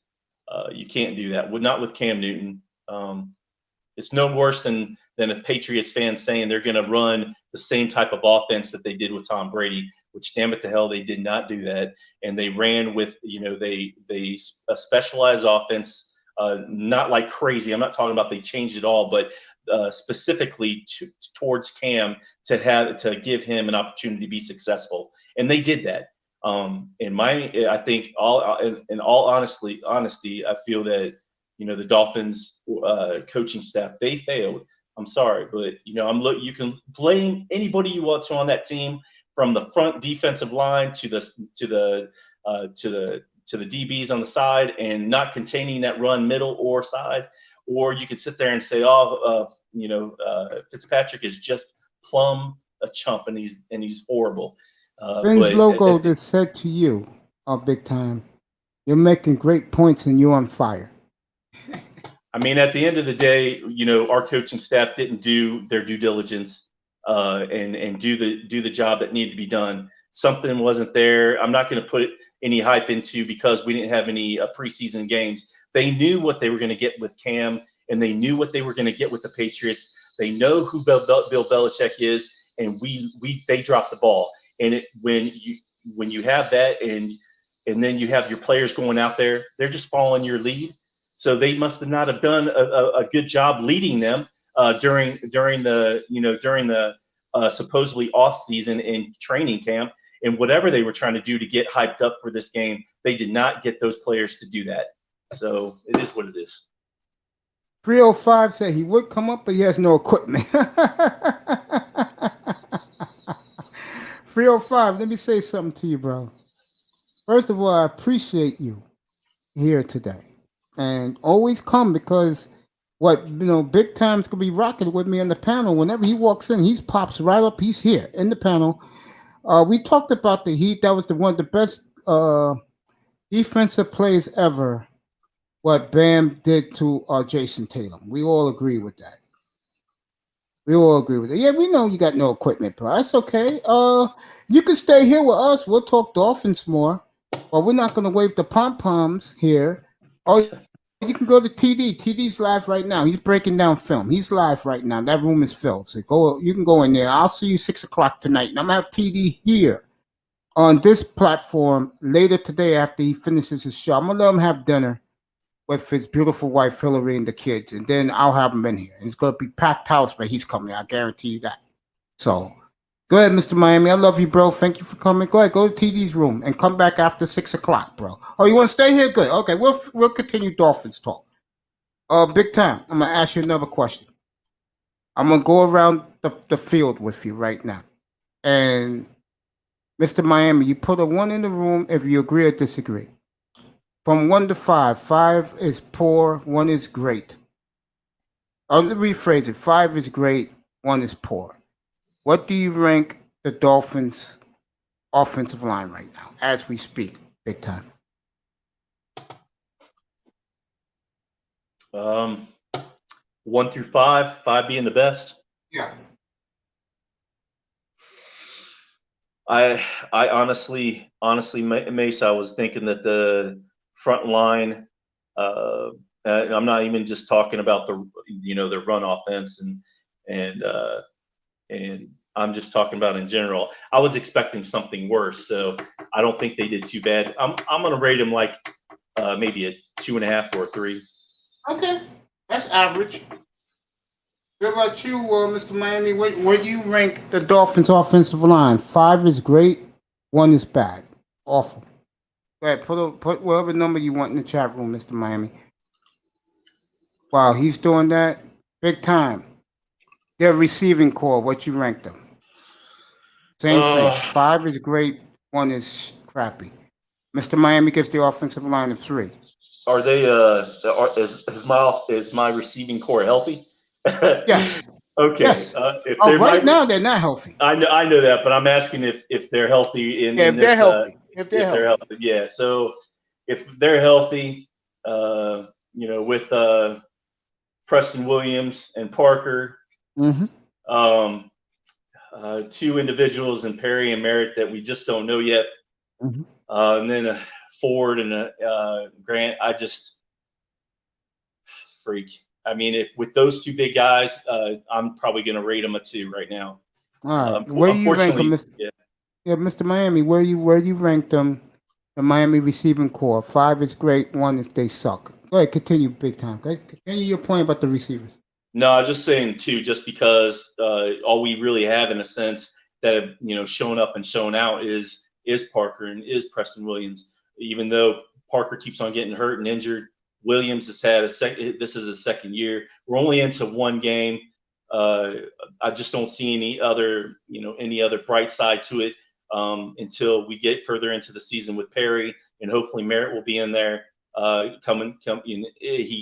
He whatever his injury. I'd say injury, but we didn't talk about that injury, right? So yeah, I say 2.5. I don't think you can go any higher than that, just because you're saying that we have 2 guys that are balling, but having no Pro Bowlers on our team either. So Darth Flow IQ, welcome back, my brother. I love you, man. Good afternoon, sir. We're all good today. Mr. Miami, where you put rank their receiving core? Dolphins receiving core. While he's doing that, my man Dolph, got any questions today, bro? What's up? What the hell happened to Big Time? He disappeared. What the hell's up with Big Time? Disappeared from me. That's the second time he did that today. Yeah. I'll wait for him to come back. Mr. Miami, let me ask you, where you rank their running backs? Tell me where you rank the Dolphins running backs. I'm curious. 5 is great. 1 day suck. Hey, Dolph Low, how's your day, man? Put a 1 in the chat room. You having a good day? Put a 2 in the chat room. It suck.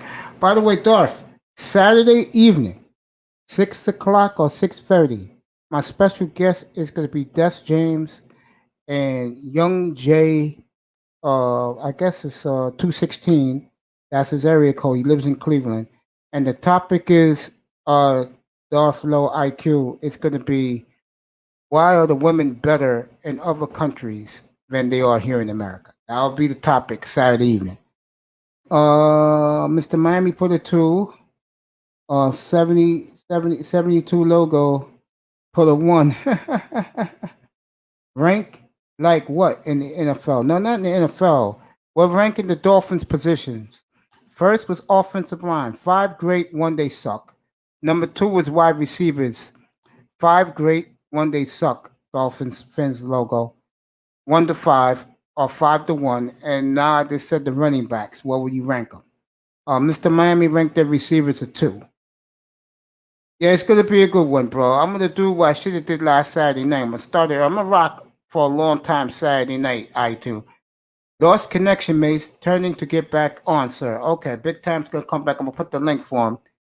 But yeah, Dolph, it's gonna be awesome, bro. This for the Black Manosphere. I don't do sports on Saturdays, bro. I don't. I got the sports. I need a day of rest, and then Sunday I got the pregame at 11 in the morning. I got the Dolphins postgame show. So big time 72 logo. Mr. Miami, 4:30 in here. Dolphins postgame with me and hopefully Havoc. Or if not, I rock me and Big Time could do the postgame show. Big Time, you want the postgame show, bro? Let me know when you come up. I'm gonna ask you that. All right. Jerome Baker show out on Sunday. Yes, he did. Mr. Miami 305, 305. Yes, he did. I know, Dolph, you don't know about the fans, but all around you is big time Dolphin fans, bro. That's what's all around you, bro. And I'm gonna have a guest interview here, and I'll show my face for the interview later on this afternoon or early evening, right in here, boy, before we start rocking sports full time. In here. Friends logo, running backs of one. Mr. Miami's talking about yeah, I'm gonna have a post game show, bro, every Sunday. I wanted to do with Havoc. Havoc never hit me back up, so I'm gonna put it in his place. And God, thank you, Mr. Big Time. Me and him gonna rock the Dolphins post game shows 4:30 to 7 o'clock Sunday night, Sunday afternoon to Sunday evening. Right here on the Mace Taggart Experience. That's the Athletic Sphere Black Manosphere Sports Network. My uncle used to live in Miami. I remember the Marino Duper Clayton days, but that's about it. It's okay. You haven't missed anything since Marino left. You haven't missed anything. Mr. Miami 305, Friends Logo said what's up to you. So you two guys can communicate while I'm going to pop up Big Time back up here. Sending the link. Me and Dolph at Low IQ. Yeah, it's going to be a good show Saturday night, bro. We're going to talk about the Passport Gang, bro. Guys who prefer women overseas have been here, bro. Should be fascinating conversation. I'm looking forward to it. As I get Big Time back up here. I ask him personally, he wants to rock with me the post-game show on Sunday evenings. That should be fun.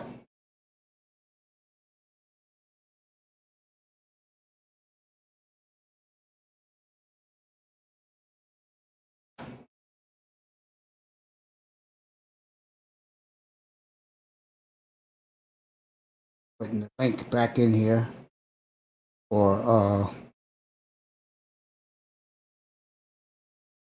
Big Time. Come back in here. His signal was lost. Yeah, well, these two guys talk. Where's Darth at? Darth, you can type something in the chat, bro. I'm talking to you about Saturday night. Yeah, we're going to do that Saturday, bro. So spread the word in the manosphere. Topic is going to be. I can see them taking a 2-game to nothing lead, Mr. Miami 305, 305. Yeah, Darth. Yeah, the Passport gang. Why you prefer sisters overseas than here in America? That will be the topic Saturday night. Should be good. Saturday, 6 o'clock Eastern. Be here, baby. For that. Spread that around the manosphere. That will be the topic Saturday night. Spread the word. Women in the DR are aggressive. We talked about that today. You missed that with Young Jay for like a good hour and a half. Women in the Dominican are aggressive. I was down there a few years ago. One of them, shorty, snatched me on the dance floor right in front of my wife. Okay, I'm going to leave that alone. Let me get back to Mr. Miami 305 and Dolphins Fins logo, 72 Fins logo. Yeah, if Miami wins tonight, they will win the series. Because Spoelstra can match wits with my man Brad Stevens. These are two of my favorite coaches in all of basketball, Mr. Miami. And you should have been here 2 nights ago. This room was lit talking about the Heat game. I had it on 2 nights ago, bro. You will enjoy that. I'll have the Lakers on tomorrow night since they're not playing. I'll have the Lakers on. I'll start 8:30 tomorrow night, fellas. 8:30 to 2 a.m. So we're going to rock it late night tomorrow night, fellas.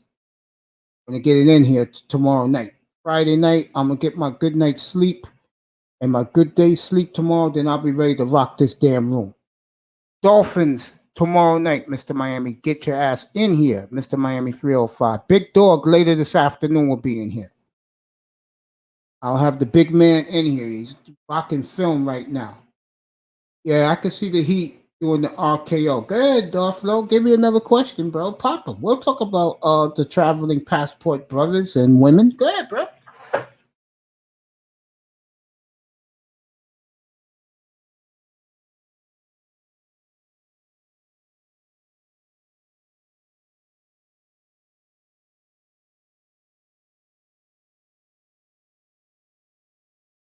Haven't left, fellas. I'm just here chilling right now. Just chilling.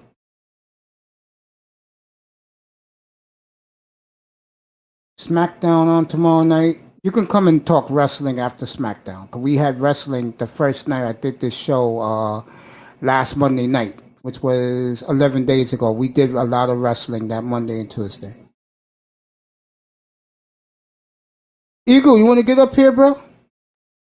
You want to get up here for a few? 'Cause I'm getting out of here at I'm getting out of here at 3 o'clock. I'll be back at probably around 5.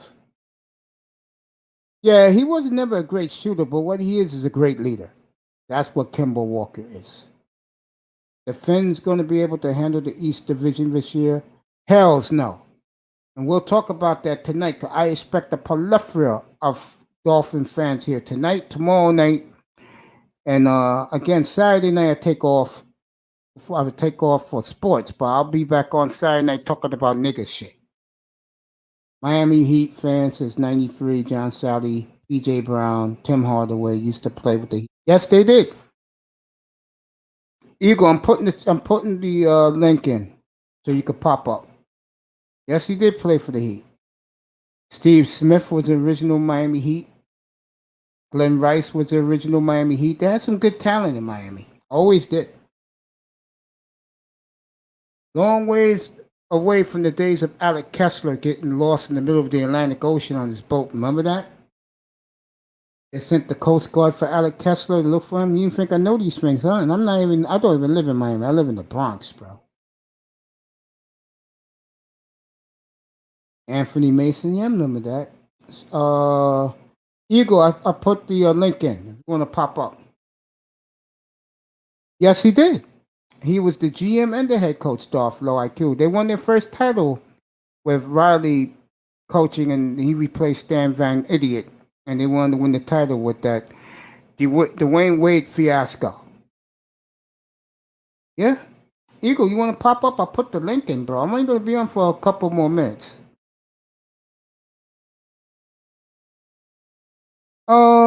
Miami. I'm curious. 1, you're a brother. 2, you're Latino. 3, you're Anglo-Saxon. Go ahead, put it in the chat room, bro. Oh, I shouldn't say Anglo-Saxon. 3, you're white. Put it in the chat room, Mr. Miami. I'm just curious. There's no race card here. Go ahead, just put it in the curious. 1, you're black. 2, you're Latino. 3, you're white. Put it in the chat room. Eagle, you gonna be up tonight? I'm starting at 6 o'clock, nigga. You coming up tonight to talk bullshit with me? You know I love you. You gonna rock with me? Don't forget, next Thursday is your day, bro. It's your day next Thursday. I'm gonna get my man up here. We're gonna talk that orgy talk. Nigga, I'm talking to Mr. Miami. I would have never known that the way you talk, bro, in the chat. Brother, you're always welcome. Everybody's welcome. I love you, bro. I'm talking to you, Mr. Miami 305. I love you. I'm serious. I love you, bro. What I love about you is that you're so humble and full of life when you text in the chat room, bro, and TD's chat room, bro. I would have never known, bro. Seriously. I thought you was Guido, man. It doesn't matter to me. We're all Dolphins and sports fans, bro. Eagle, come in. I know you'll be here tonight. Mr. Miami, put one in the chat room. You be here tonight to rock in here. Put one in the chat room. You're going to be in here. Darth, text in something else, bro. Type in something else. Logo, I knew you was Latino. I knew that when you was in Big O's room. Doesn't matter to me, bro. Well, I'll tell you one thing, Logo. You love it here in the Bronx, bro. Nothing but Puerto Rican heaven, bro. And the mommies look good up here, bro. Those Puerto Rican mommies can rock their shit up here in the Bronx, bro. You would love it here, bro. Just saying. Miami's here tonight, 6 o'clock Eastern. I know Eagle will be here. Dolph will be here a little later tonight. He'll be here. Laro, who's TD? He has his own Miami Dolphin platform, and they got over 10,000 strong in there, bro. He's a good guy. I'm gonna have him up here later this afternoon before I go live full time. But if you want to pop in, then you want to pop up now, Laro, for a couple of minutes? Yeah, Eagle, I'll give you listen to that bullshit Bengals Brown game, lose your money. You do that, Eagle. Go ahead. Laro's smart. He listened to me. He listened to my winners, bro. I forgot who I gave the winner earlier to. Oh, I gave Wagner the 49ers for Sunday. He said he's going to play it, Laro. Laro, I'll pop you up here for a couple minutes. Because you my nigga. You know that. I love my man Laro, bro. I loved him since that day in Bernard Riley's room, bro. It's my nigga, man. I mean, this is the way I talk. So you guys in here who are not black, like Big Time got used to it the last couple of nights.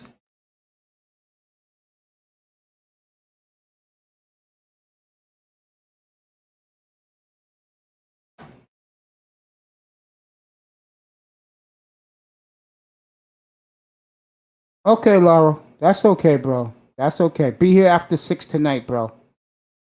Be here after 6, Laura. I got you. Did you play my winners yet? Did you play 49ers minus 6.5? Did you play Buffalo minus 5.5? Did you play Seattle minus 4? Did you do that yet, Laura? Let me know in the room, bro. Let me know if you played my picks for you. Pill 1 in the chat. Yeah, boys. Golden Eagle got the Bengals Browns tonight. He's going to be talking about that. 305 is a new fan. 72 logo will be back in here tonight. We'll rock the Dolphins tonight, boys. Don't worry about it. Laro said not yet. Hey, you got the Sunday at 12:59, my brother. Or in your case, 11:59. You got to 11:59 tonight. Thursday night football won't be boring for you next week, kid. When the Dolphins play the Jaguars, and if you guys do that in TD's rule. I'm not covering that. Shit, I'm not covering that. Eagle, Laro, how'd you guys sleep last night? How my 2 boys and Dolph IQ? How my 3 boys sleep last night? Let me know. Put a 1. You slept good last night, fellas. The Browns are winning. Well, they should anyway. But they're not covering the 6.5. I'm sorry. Hell, when it was started at 8.5, I knew they wasn't covering that shit. Because one thing I seen after week 1, Burrow looks good, Baker doesn't. Think about what I just said, Eagle. Burrow looked good, Baker didn't. And Burrow faced a much tougher defense. Well, they both faced tough defenses. Let me take that back. For you, it's a good game, Mr. Miami. For you. For me, that is boredom 101. Hells no.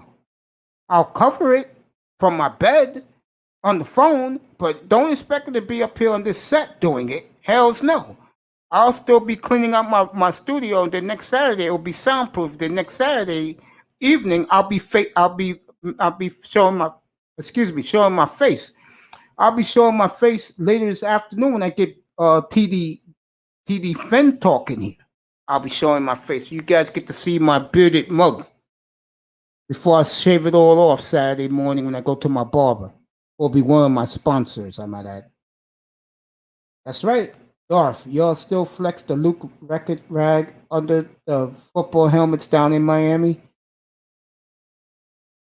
305, answer that question.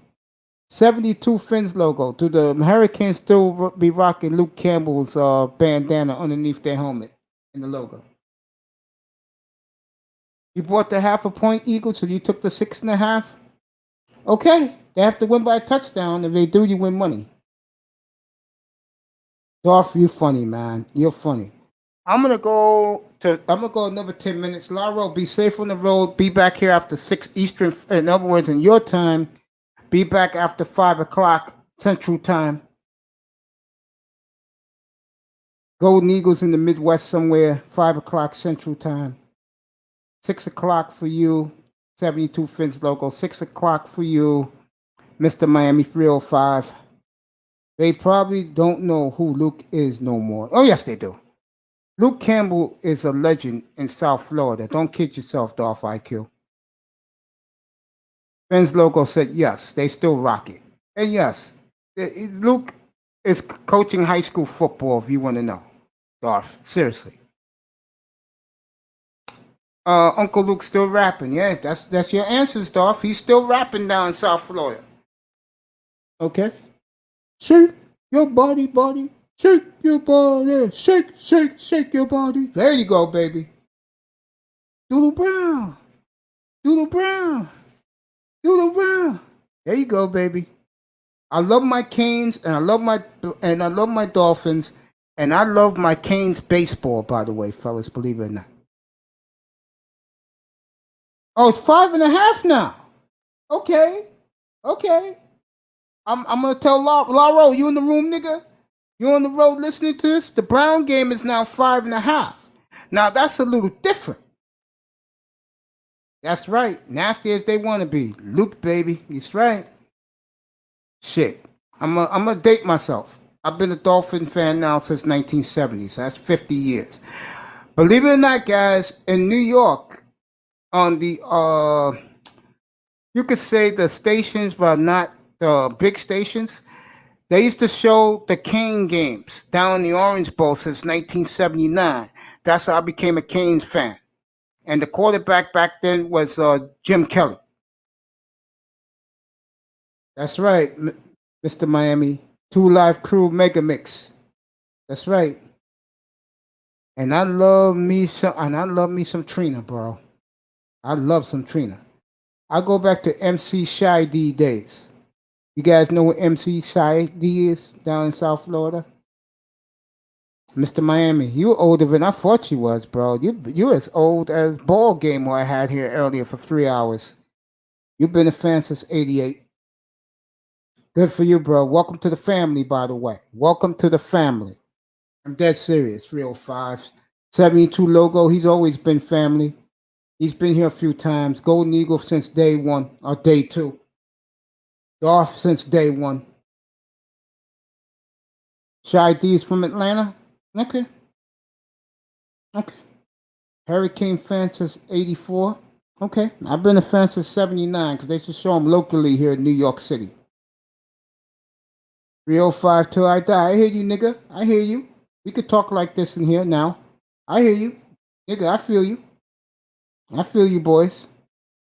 In this room, I'm going to address the chat room, and you're my family because I was in the goddamn chat room for 1.5 years with my boys in here. On the platform, I'm going to let you all rock. Okay? I'm going to find out from somebody how do I make my boys moderators. I'm going to make all you guys moderators in here. I'm going to make all my boys mods.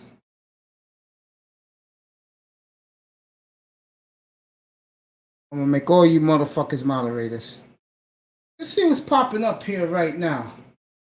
Brother Marquise was in 2 Live Crew. He's from New York City, if I'm not mistaken. I don't know. Who is Big Gun?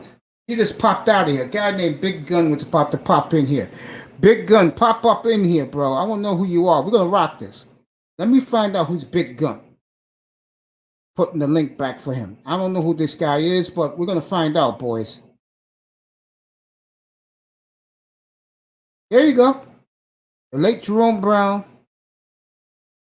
Jimmy Johnson, Russell Maryland, Michael Irvin. That's right. That's right.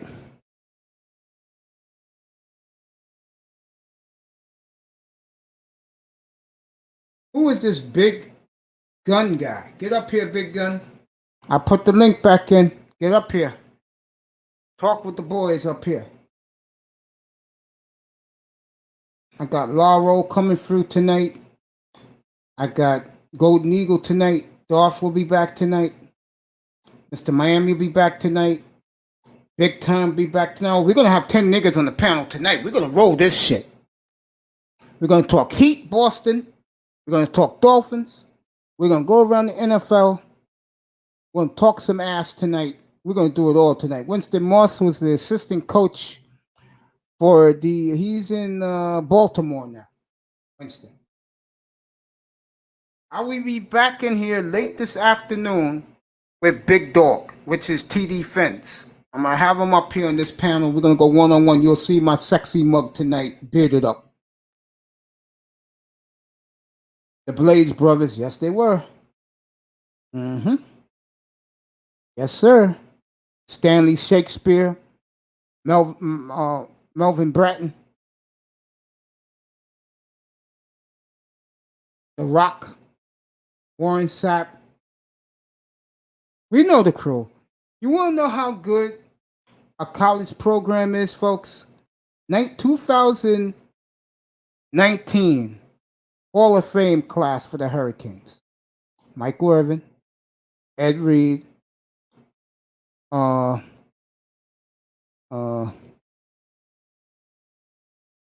stupid. Who is 52 on the Ray? Oh, I got it. Ray Lewis. Okay. Who else was in that class? I'm from Bronx, New York. I'm a brother.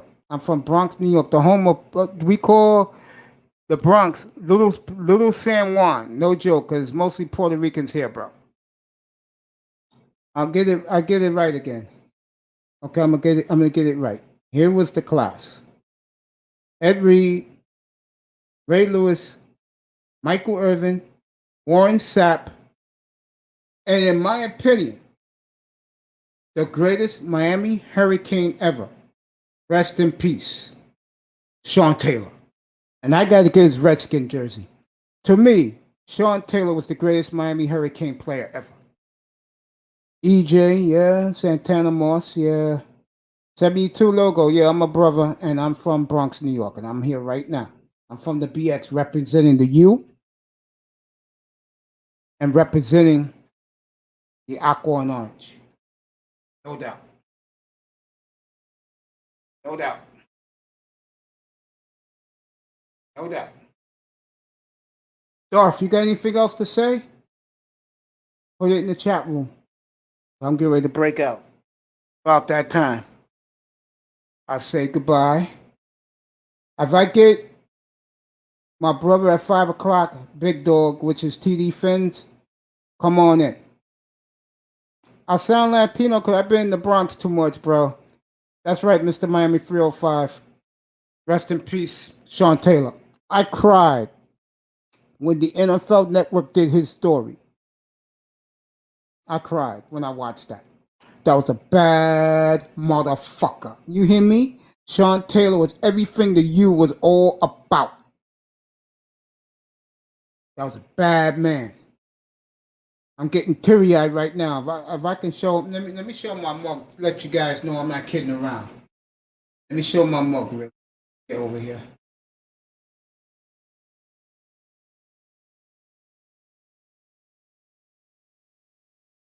I am fucking choked up right now. I'm by our nigga number 21. Rest in peace. John Taylor's a bad motherfucker. You hear me, boys? You hear me? You boys hear me? Sean Taylor's a bad motherfucker, bro. That's my nigga. There I go. I'll have this shit shaved off Saturday morning. But Sean Taylor was a bad motherfucker, boys. He was a bad motherfucker. I'll be showing my mug later this evening, later this afternoon when TD gets in here, because he likes guys to face up. So I'll cam up for him. I'm not afraid to show this face. You guys will see me a little bit pretty on Saturday. There you go. Golden Eagle. It's a lot of Fordham U Rams fans up there in the Bronx. No, there's not. Fordham don't exist to us. Your niece lives in Manhattan. There you go, 72. I cried when Pimp C of UGK died on December 4th, 2007. Okay. I don't know who that is, but I know he must be a rapper. But getting back to Sean Taylor, yeah, Sean Taylor was a fucking beast, bro. You saw that show they did on the NFL Network when he was just killing niggas in the middle of the field, bro. Motherfucker took no bullshit. protected his wife and his daughter, had his gat in his bed every night. And the fucker, oh, UGK, all right, I know who he is now. I'm sorry, 305, I know who he is.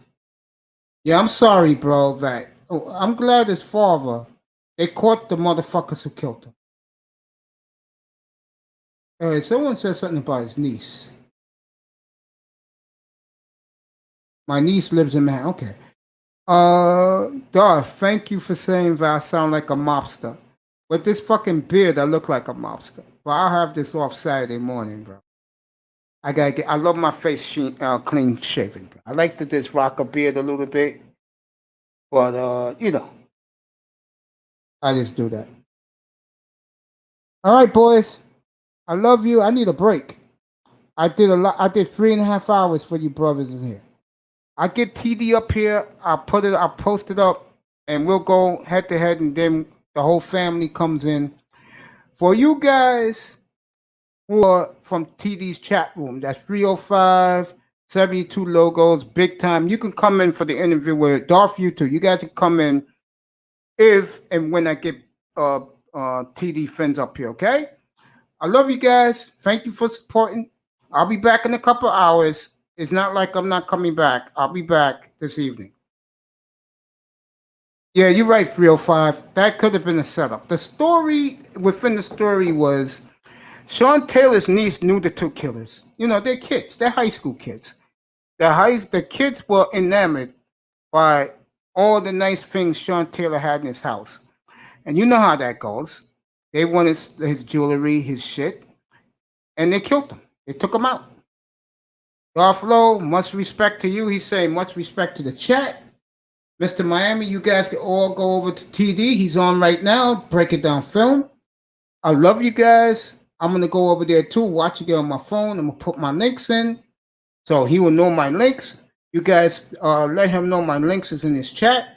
And I'll see you guys either at 5 o'clock Eastern or definitely 6 o'clock Eastern. I love you. Good afternoon.